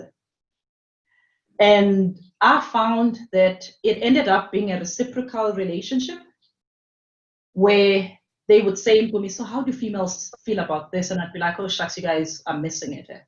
You are missing a couple of critical things. And they actually appreciated getting that feedback. And I think that's assisted us as the overall business.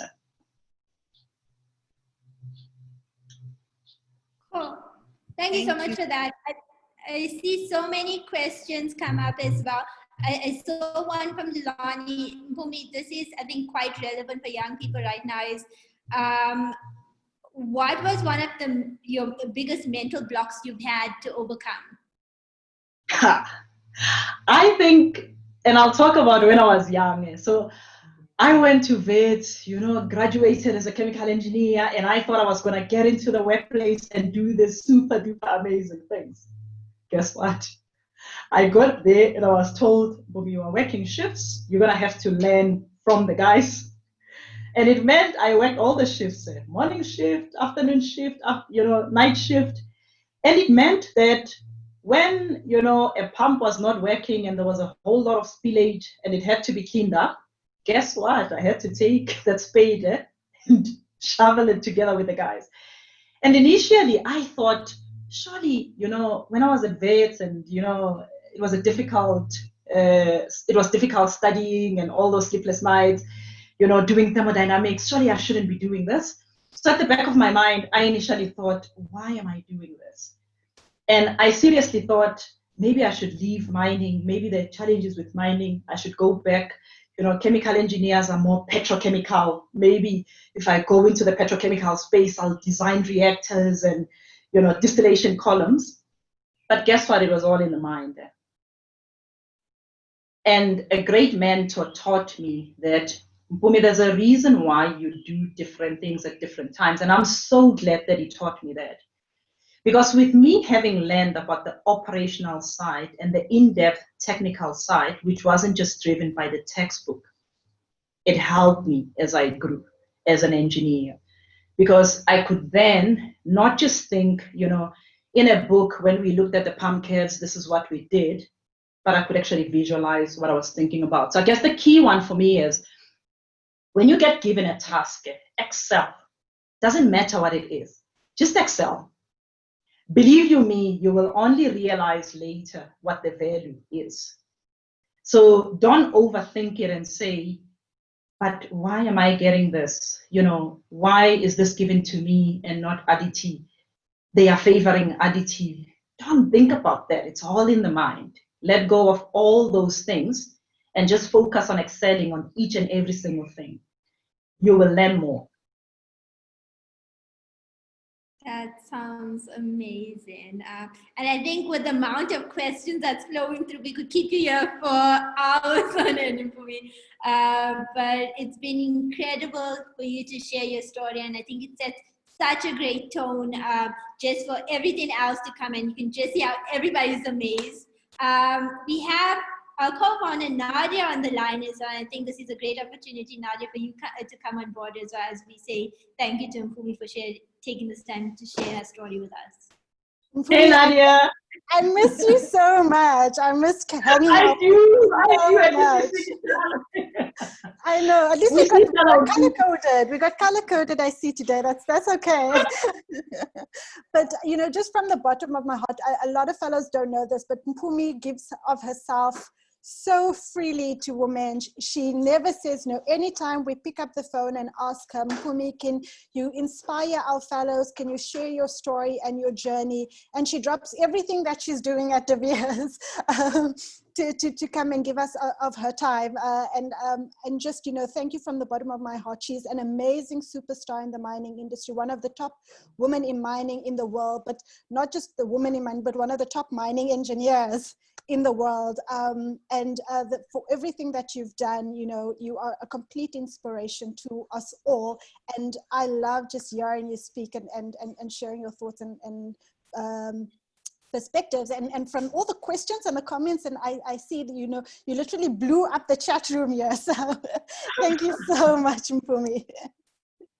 No, thank you, Nadia. And I'll just say, I mean, one last one. I have to say the partnership that we've got with WomEng is one of the greatest partnerships that we've got as a business. And I mean, I see all kinds of partnerships in, you know, both Southern Africa and Canada. And this is one of those that I am 100% sure will assist us with regards to changing the broader society. So thank you for partnering with us and for walking, for allowing us to walk this journey with you, because this is one of those where, as DBS, we say, guide us, you know, more about what we need to do as an industry. So just thank you.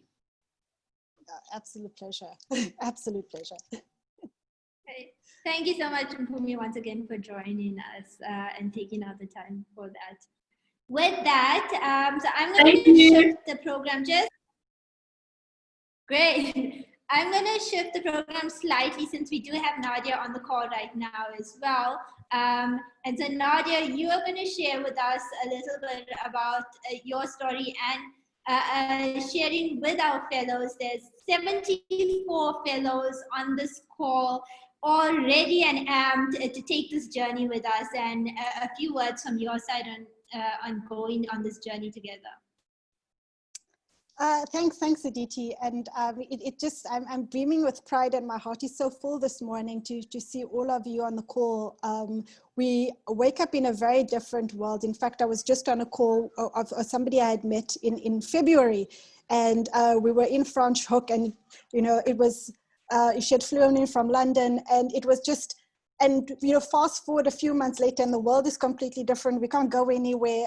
Generally, the Fellows program has been the highlight of our year because we would bring everybody together in one place. And now we're bringing everybody together virtually in this space. And this becomes our new normal. But just a kind of a very quick background. I co-founded WomEng actually when I was most of your ages. And we were in our third year studying civil engineering when kind of this journey started. And for all of you, because I guess you're all kind of better at maths, you know, kind of 15 years later, fast forward, because now you can tell how old I am, you know, we've grown WomEng to be not just a movement for change, but a unique community of female innovators, engineers, and supporters that, well, started on the slopes of UCT here in Cape Town. So all the UCT grads, give me a wave. But, you know, it's now scaled. We've worked in 22 countries around the world on our mission to support the value chain of engineering, from attracting girls into engineering to supporting innovators and engineering students, to getting people like you to found companies, becoming entrepreneurs, becoming job creators, not just people who are going to go into jobs. And then, and our latest mission and vision is to support female-led innovators and founders. And we've actually just completed phase 1 of a founder. And yesterday, I'm not sure if any of you have heard of the Africa Prize for Engineering Innovation, but actually one of our fellows won that prize yesterday afternoon, right? So it can be done, it shall be done, and we shall do it, is the theme. This over the next few weeks, you know, we are going to be working along with you, your mentors, some really fantastic experts on this program, and it's been designed specifically to get as much out of it as you're going to put into it, right? And Hema, who is my other half, the other co-founder at WomEng, will always say that sometimes we miss opportunity because it doesn't come knocking on your door in a silver platter. It sometimes comes in dirty overalls, and it means that there's hard work that is involved to actually access that opportunity. And to think that there's nothing special about me or Hema, no kind of pixie when we were born sprayed some dust on us. I'm just like you, Stella. I'm just like you, Christine. I'm just like you, Grace. I'm just like you, Butamello, right? My story could be your story in 15 years' time, right? There's absolutely nothing special except for a whole lot of hard work and dedication and passion for what we want to do and what we want to achieve. So make the most of it, is my challenge to all of you. Ask too many questions is the other challenge. Take up every opportunity, become a sponge, and just absorb as much as you can throughout this process. And you can do it. And you know, before, you know, people used to always go, the sky's the limit. But then actually when we developed rocket ships, SpaceX proves that actually the sky is not the limit, right? And so, you know, with an engineering mind and a passion, anything is possible.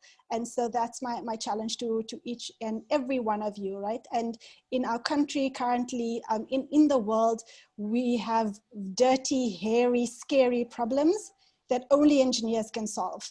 And only women engineers can solve, because we have a unique perspective on life. We've been through some of the worst of it all. And it's really our duty. And I'm going to quote Spider-Man here because I'm a really big Marvel's Avengers fan. So all my Avengers fans are there. You know, I quote it quite regularly. So some of you may not get it, but thank you, Dali. Thank you so much, my fellow Avengers fan here. But, you know, to quote Spider-Man, but with, you know, great power comes great responsibility. And each one of us have incredible power. Thanks, Stella, fellow Avengers fan.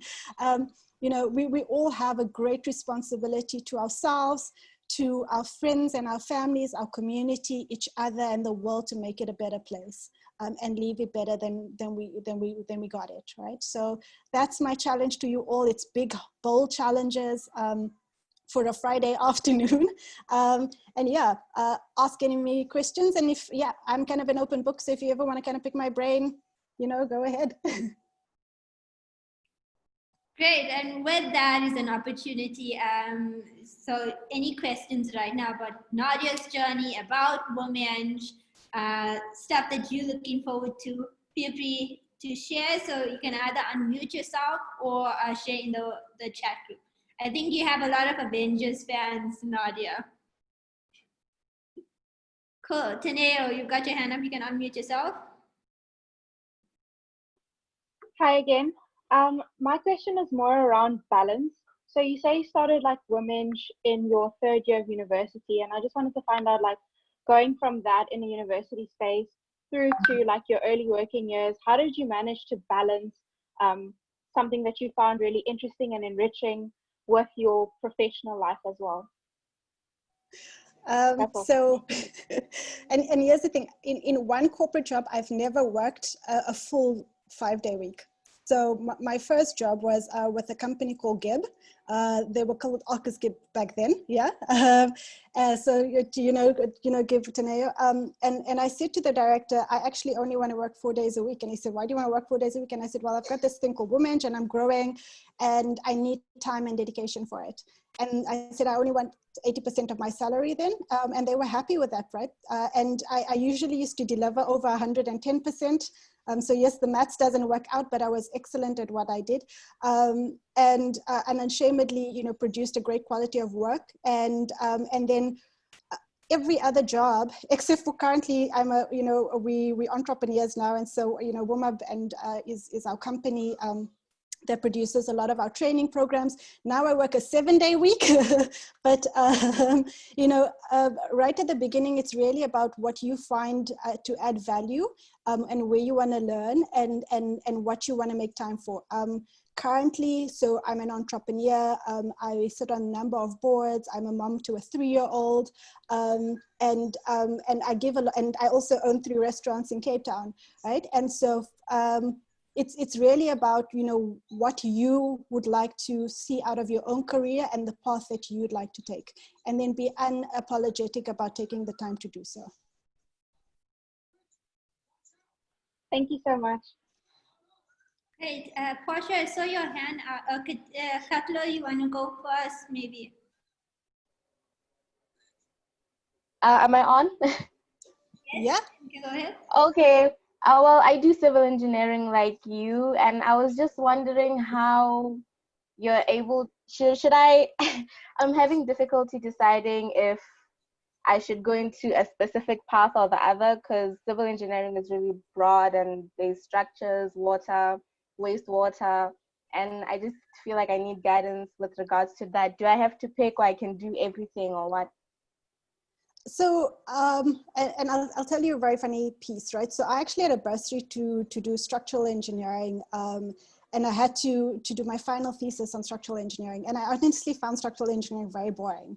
And I literally almost failed every one of my structural engineering courses, which is why I realized I should never be a structural engineer, right?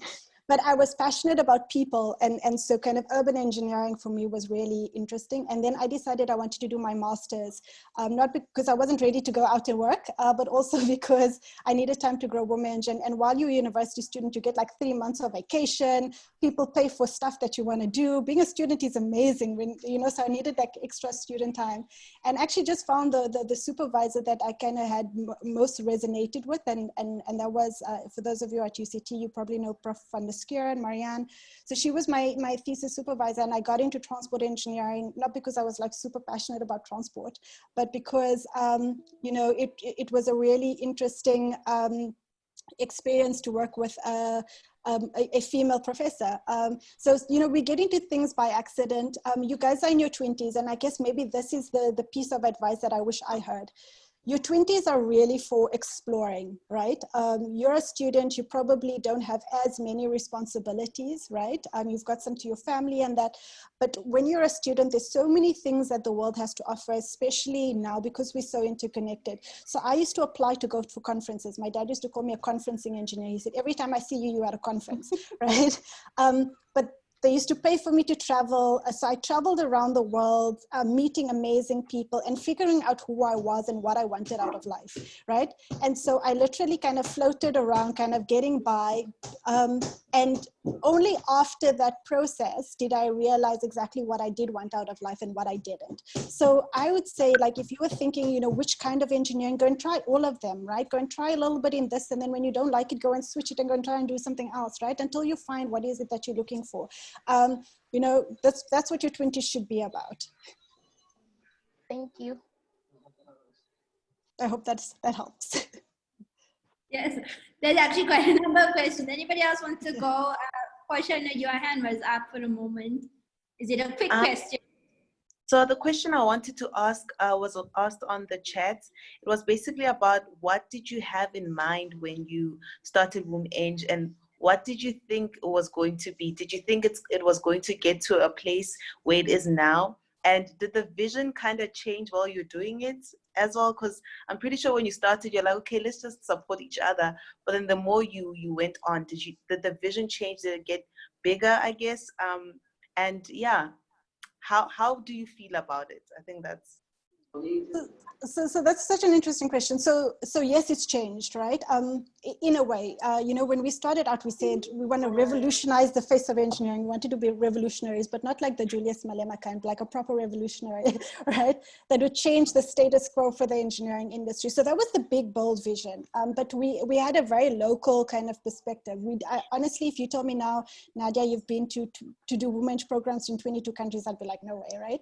So kind of young, naive me was, we were like, no, we're going to do this first in South Africa. We're going to change the landscape. We're going to bring female engineering students together to upskill them, but we're also going to partner with the engineering industry to help them understand and transform, right? And it's not been an easy journey. Transformation in South Africa has been a painful process. And especially, now, 15 years later, if you talk about women in STEM, everybody understands it. If you talk to them about diversity and inclusion, everybody knows what you're talking about. If you talk about why you need more women engineers, it's a done deal, right? 14 years ago, it wasn't, right? And so we had to convince people first why this was a good idea. And we spent a lot of times getting doors slapped in your face. But we were so kind of dogged about kind of this vision and what we're trying to achieve here, to change the world, to change the face of engineering, that, we became stubborn about it and what we wanted to achieve. And, we lost a lot of friends along the way, but we made a lot of, amazing partners and friends along the way as well, right? And so,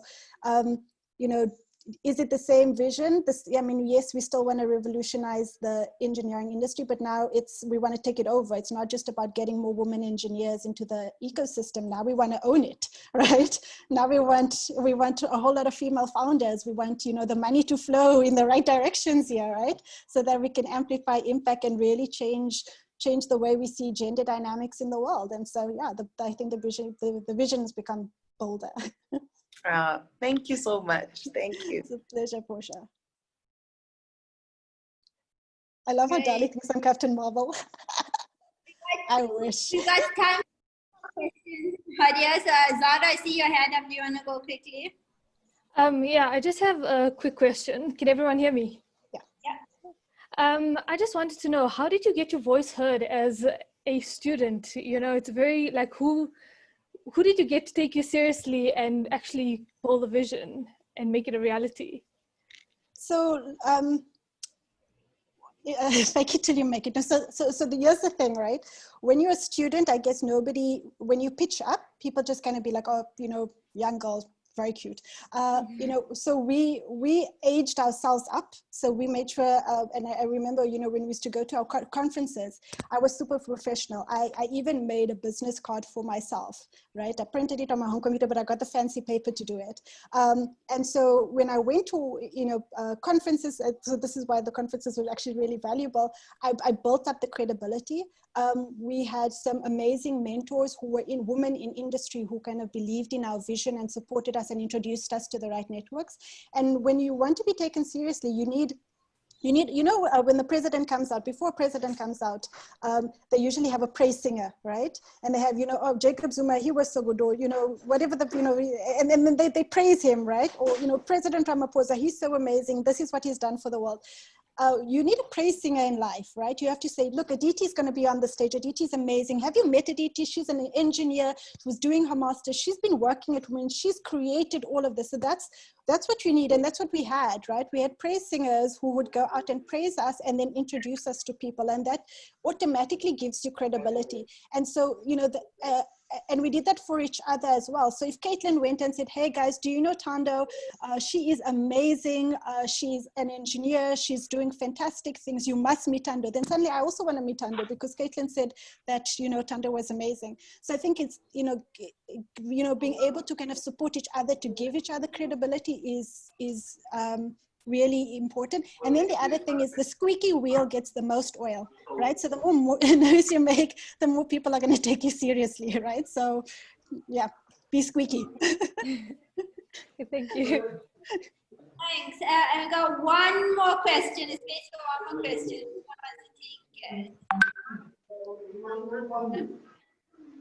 Mic's off.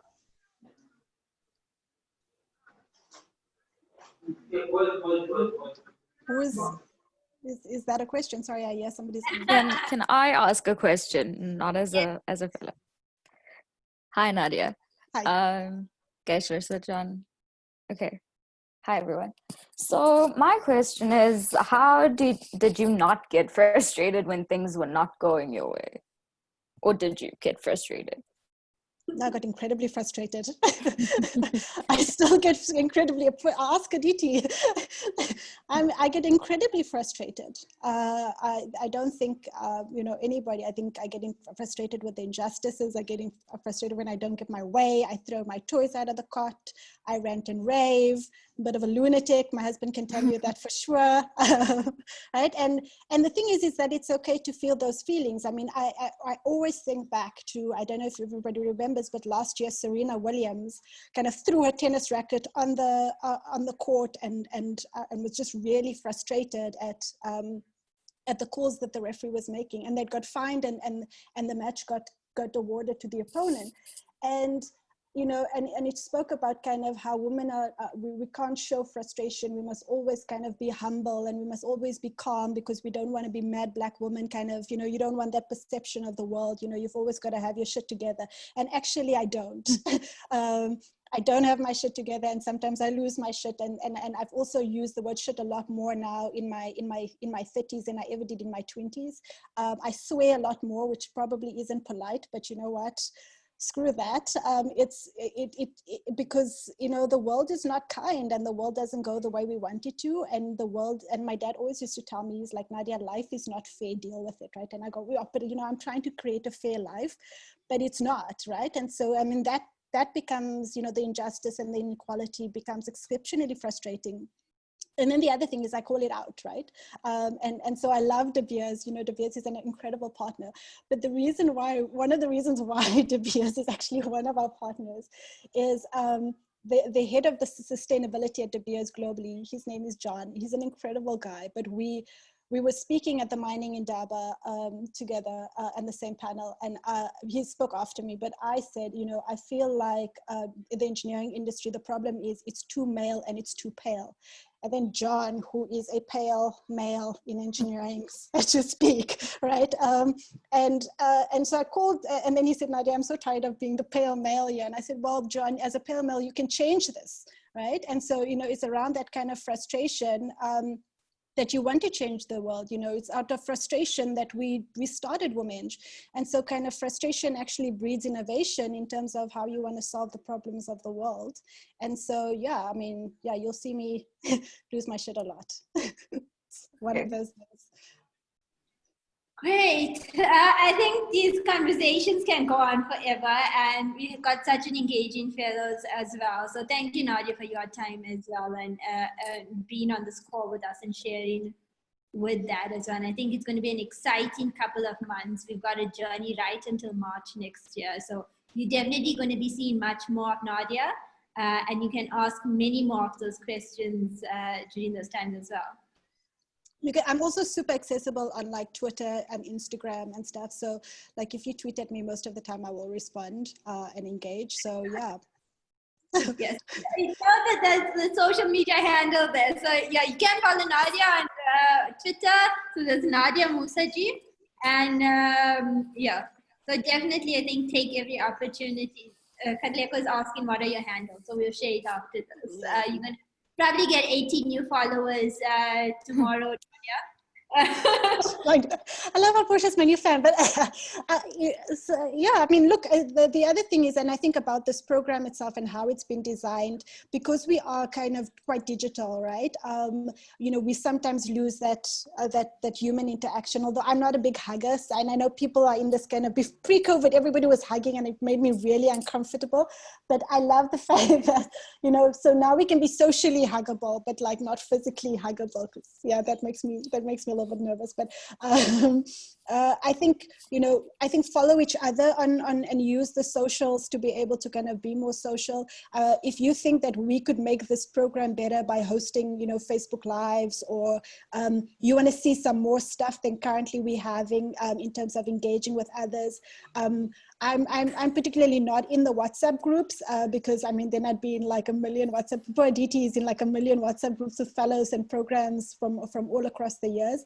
but tweet it out what you're hearing here, engage your communities online, engage with each other in the WhatsApp groups, in the Facebook groups, online on our Instagram. And I don't do TikTok, but like if you are doing TikTok, I don't know what the verb is for TikToking, I guess TikToking, use this as an opportunity to get the message out, right? To amplify your voices and amplify the learnings and the impact, and sorry, Aditi, I know I'm taking your time and I think you were supposed to end it too, but a very kind of sincere call here is, this year we had 600 applicants for 70 slots, and then we extended it because we can, so there's just over 70 fellows. And we did a community survey to understand, our community needs and what people were looking for out there, and whether WomEng was really supporting our community. And we're going through this process, and you'll see a lot of questions being asked of our community, a lot of opportunities to participate in other, formats and be part of kind of this global movement. But one of the saddest things that I read, and it really broke my heart, was somebody who had applied for fellowship for 4 years in a row and didn't get in. And why it broke my heart so was that we don't have the capacity for everybody to join, right? And so for me, it was like, well, if that's the problem, if capacity is the problem, right, how do we find an innovative solution? And seeing as that this is virtual and you guys all now have this shared responsibility to be each other's praise singers and to share the lessons and the knowledge, can we not reach out and support each other more? So we'd love your ideas and your feedback on how to keep this as engaging as possible I know, there's some data constraints as well, but yeah, let's see how we can make sure that nobody gets left behind or left out of this process. Hey, thank you so much, Nadia, for your time as well. And I think it's definitely something we can look forward to. And I think everybody's quite inspired, yeah. Cool. Rosharan, I'm going to hand over to you as well. I think we've got to learn so much about our speakers. So De Beers, we learned from Nadia. You've been hearing me talk a lot now as well. And I think it's a great time for you to hear each other's voices a little. So we're going to do a little exercise that Rosharan, our fun officer, is going to take you through now.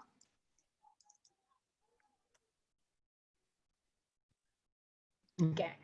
I think, as I said to you, in my introduction, that through this journey, I've not only been inspired doing one activity, but inspired by everybody. And I think, again, today, by all the speakers we've had, we've all been either doubly inspired or re-inspired, or it's the first time, whatever the case is that we're all able to speak into each other's lives. And I think that the message of the next exercise is this, again, because we spoke about leadership, we spoke about employability, and it all comes about the networks we're trying to build. It all comes around the fact that women is trying to take STEM to millions, not only it says 1 million STEM, but I think it's millions that need to be reached with this message. And it all starts with us forming our circles.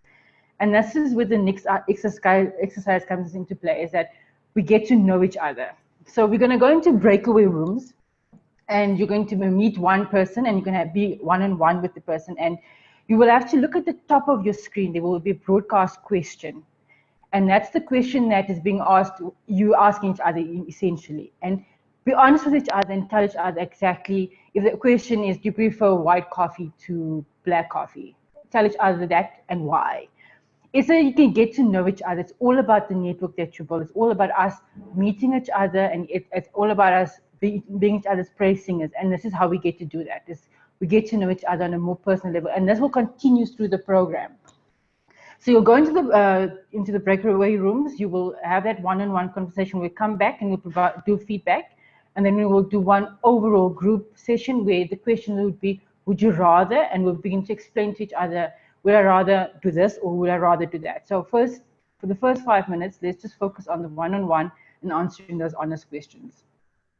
Okay, so we can do the breakaway rooms.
Hi.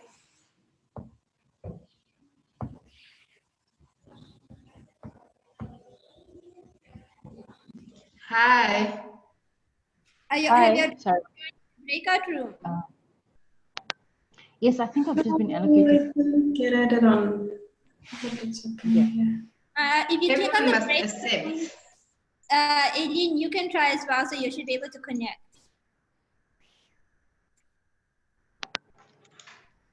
Join breakout room. Okay. Okay.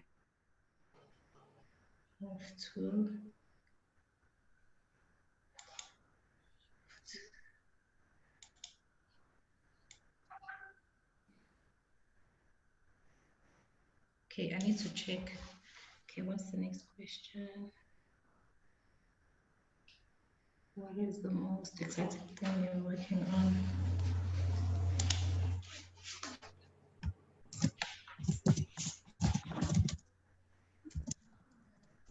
Yes.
As everyone's coming back, anyone be able to connect? Well, People, you know what happens if they don't accept, because like they need to accept, because people are gonna find themselves alone in the breakout rooms. I see some people are coming back now. Right. I've been trying to go. I've been trying to go back and forth, and there's no one showing. It's cool. You can chat to us while everybody has their time. No problem. I think load shedding is taking a lot of people down with them. Yeah, that's what I also noticed. The text people were leaving because of load shedding. The bummer, really. Rosharon, Nalisa, how much of time do we have left on this?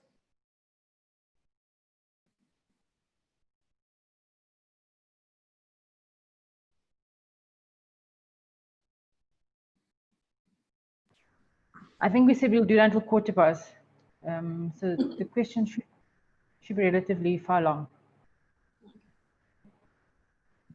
I just did the last question. So, and you know what was happening also? Yeah.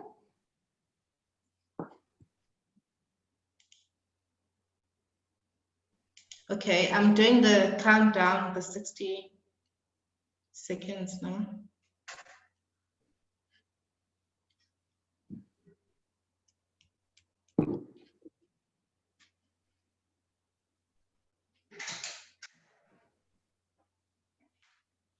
Yo, what's happening?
I went into a room with a fellow, but I think she got kicked out. But you're saying load shedding is killing a lot of people right now. Yeah, look, the struggle is real. Did anyone have interesting stories? It was just everybody coming back in. Sorry, I thought I didn't actually see everybody's. I'm just like having super chats here. Awkward. Nalitando was your person, Nadia. She said she's back now. We are all back. We're experiencing some problems. We got kicked out. Actually said, why didn't we make it 15 minutes?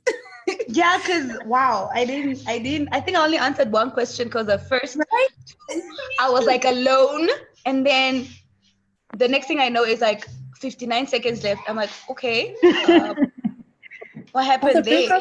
Finished already. Yeah, it was really fun. I'm so sad I missed it because the power went out. Load shedding.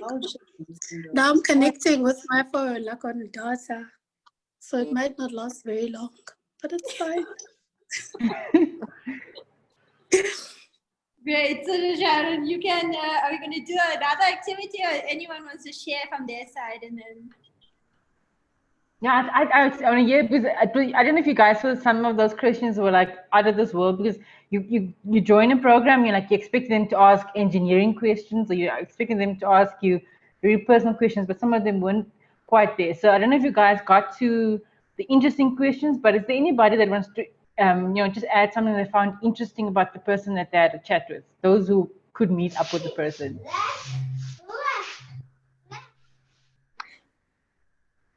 Hi. Can you hear me?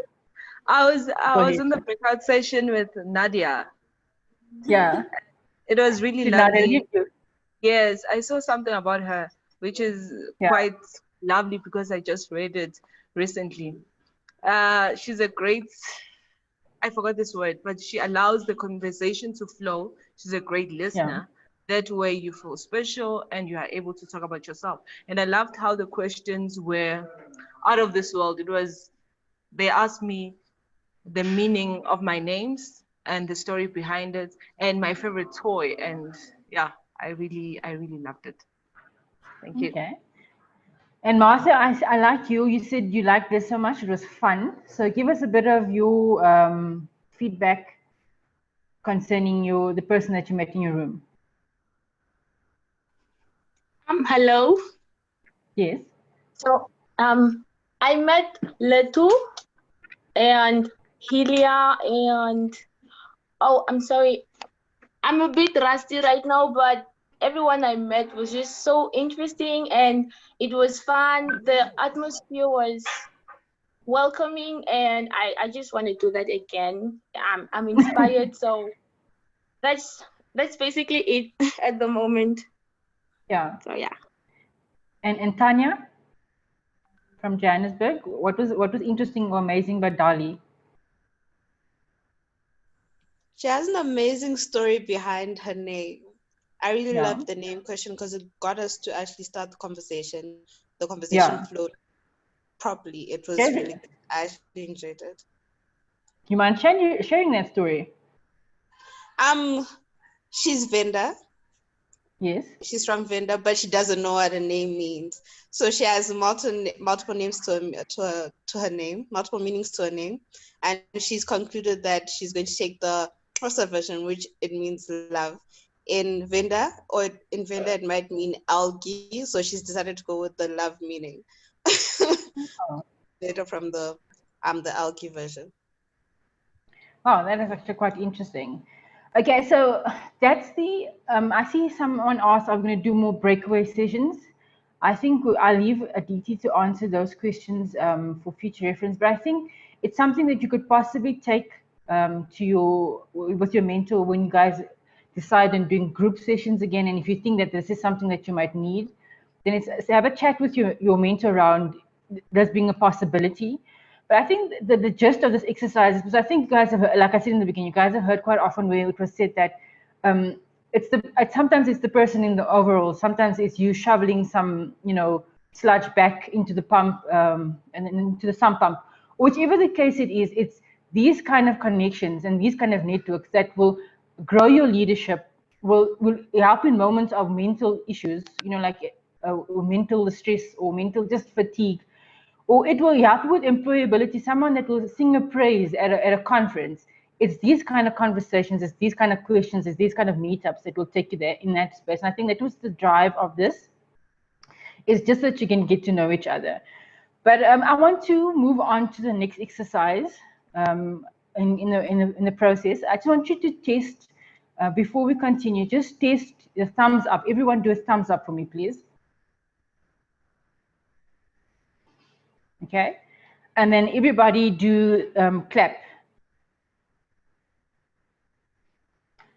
Okay, so this is basically the gist of what we'll be doing with the next exercise. So the next exercise is would you rather. So there will be a question that comes up and there will be two options. So it would be would you rather drink coffee or tea. So the first option is coffee, that is where you would have your clap. The second option would be tea, and that is where you would have your thumbs up. So just that we can, when we look at each other's profiles, it's just to get the interesting portion, because there is some other questions that makes no sense, or like it's also left wing, and you're like, it's actually quite interesting to see why that person would choose that option versus the option you would choose. So give it, I'm going to give it over back to Nelly, and then just give it a minute or two for the broadcast questions to appear again, and then we would do the same exercise again. The first option is clap, and the second option is thumbs up.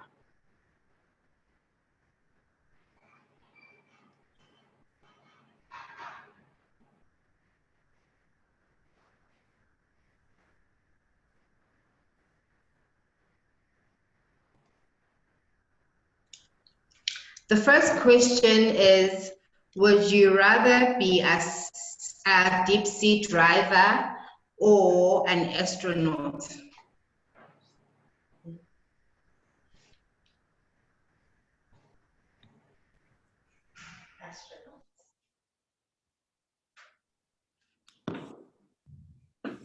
So most of you guys on my screen would rather be a deep sea driver. The second one is, would you rather do laundry or dishes? Clap.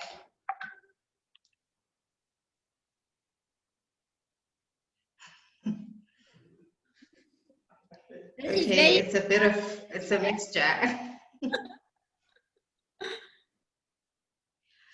Okay, would you rather explore space or the ocean? So space or the ocean?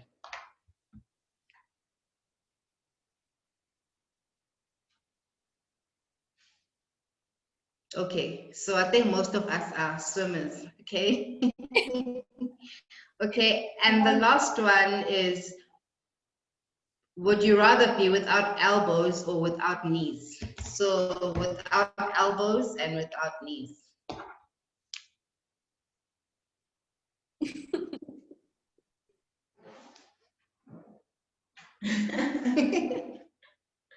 People are undecided. Elbows, elbows, elbows, knees, knees. It's a difficult one. Someone is saying it's a difficult one. Should we take one person and ask why they're picking what they're picking? I'll go with Sylvia.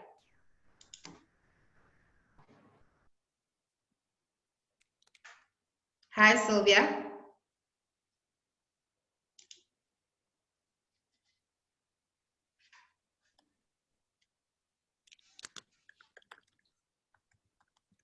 Okay, Sylvia seems to be having problems. Let me go with Stella. Stella Moreba. Okay, I chose knees because I want to go. Okay, I would rather not have elbows and have knees because I want to go wherever I want and I want to travel the world. So, yeah. So you choose to go without elbows? Yes. Okay. Who chooses to go without knees? And why do you choose so? Okay, I'll go with Kotlo. Katlo? Yeah. I really like eating and I need the action to bring them to my mouth. Okay, that's an interesting one. All right, I'll hand it over to you. We can definitely see the diversity that comes out from just us as a group as well. And it's amazing that 2.5 hours have flown by and we're almost coming to the end. So I'm going to give 5 minutes extra over if you are still available, just as we come to a close of the session. And I think it's been an incredible 2.5 hours and it's gone by so fast. I'm going to share my screen really quickly as well, just around last, let me just see. Last ends, and we haven't given you much of a chance to ask any questions that you might have. So just from a closing perspective, as I share my screen, is there anyone that would like to ask any nagging questions right now? So I know there's a lot about the program itself that you want to cover. Please go ahead right now.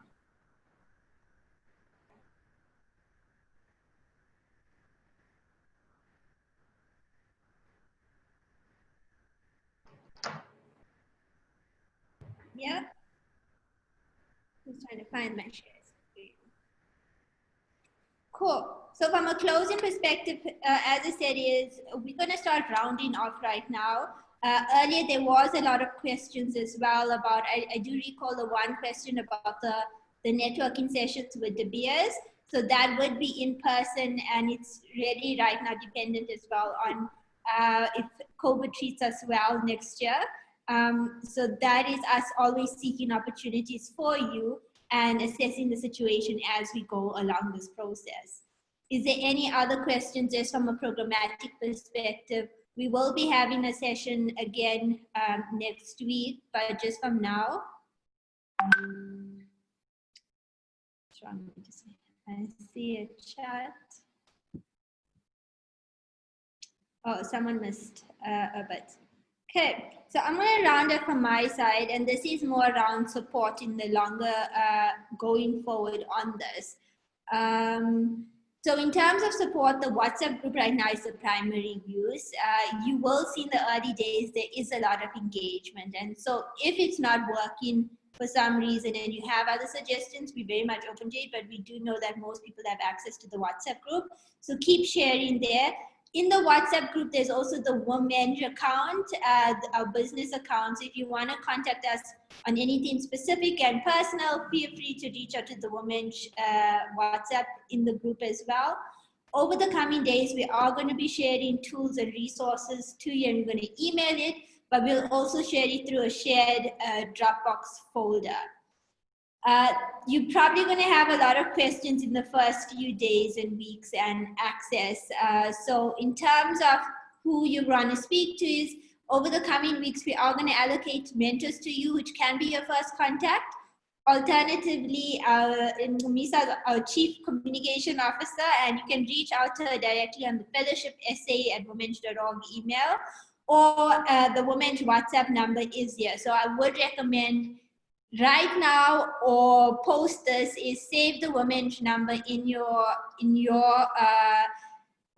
phone as well, so that we could reach out much more easily to you. And so post these calls as well. We do understand data access is an issue, so if you are experiencing any issues after this, please reach out to us either via email or on the WhatsApp as well, to let us know, and then we can work on a case-by-case basis with you. So this one question, when can we share that we got into the fellowship group? So we've been holding up on that because there were a few people that we wanted to send out an official notice to around them, unfortunately not being selected. So we are preparing a social media guideline for you as well. I would recommend, let's go wild on Monday, and we will send out a guideline on all the platforms how to share. And we've got some content created especially for you to share your specific and special news as well. So I did ask that we just lay low for today while we do inform everybody else. But from Monday, we're going to go crazy, and we're going to share continuously throughout this journey as well about fellowship. So if that works, thumbs up. Okay. Any last questions? Going once, going twice.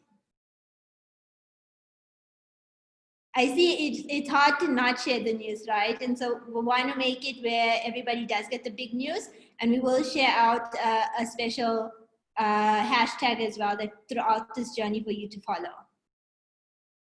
Okay. Oh, and the time for the next week's section, sorry. So in terms of immediate next actions is we'll send out a calendar invite directly after this for a mentor meet and greet. And then on the 18th of September, we would have another 3-hour Zoom leadership class as part of the leadership module. Okay, that hopefully answers the questions. With that, thank you everybody for joining. If there's anyone that has their last word that they want to say, but other than that, I think this has been a successful session, and the amount of engagement we've seen is quite incredible. So let's keep that up and keep the energy going for the next coming months. And probably you can do a quick clap reaction for everybody on this call as well. But yeah, thank you from my side.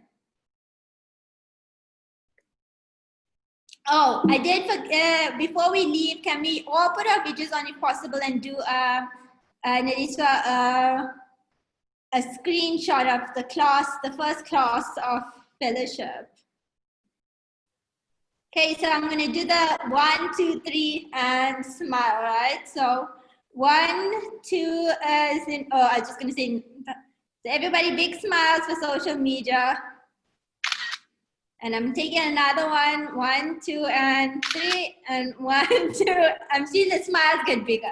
3, cool. But we will share all the stuff, the resources, the PowerPoint, and the link to the video, everything by the end of today, as well as a guideline on what to say about fellowship going forward. Thanks, everyone. Thanks, Nadia, for joining on the call as well. Always a pleasure. Bye.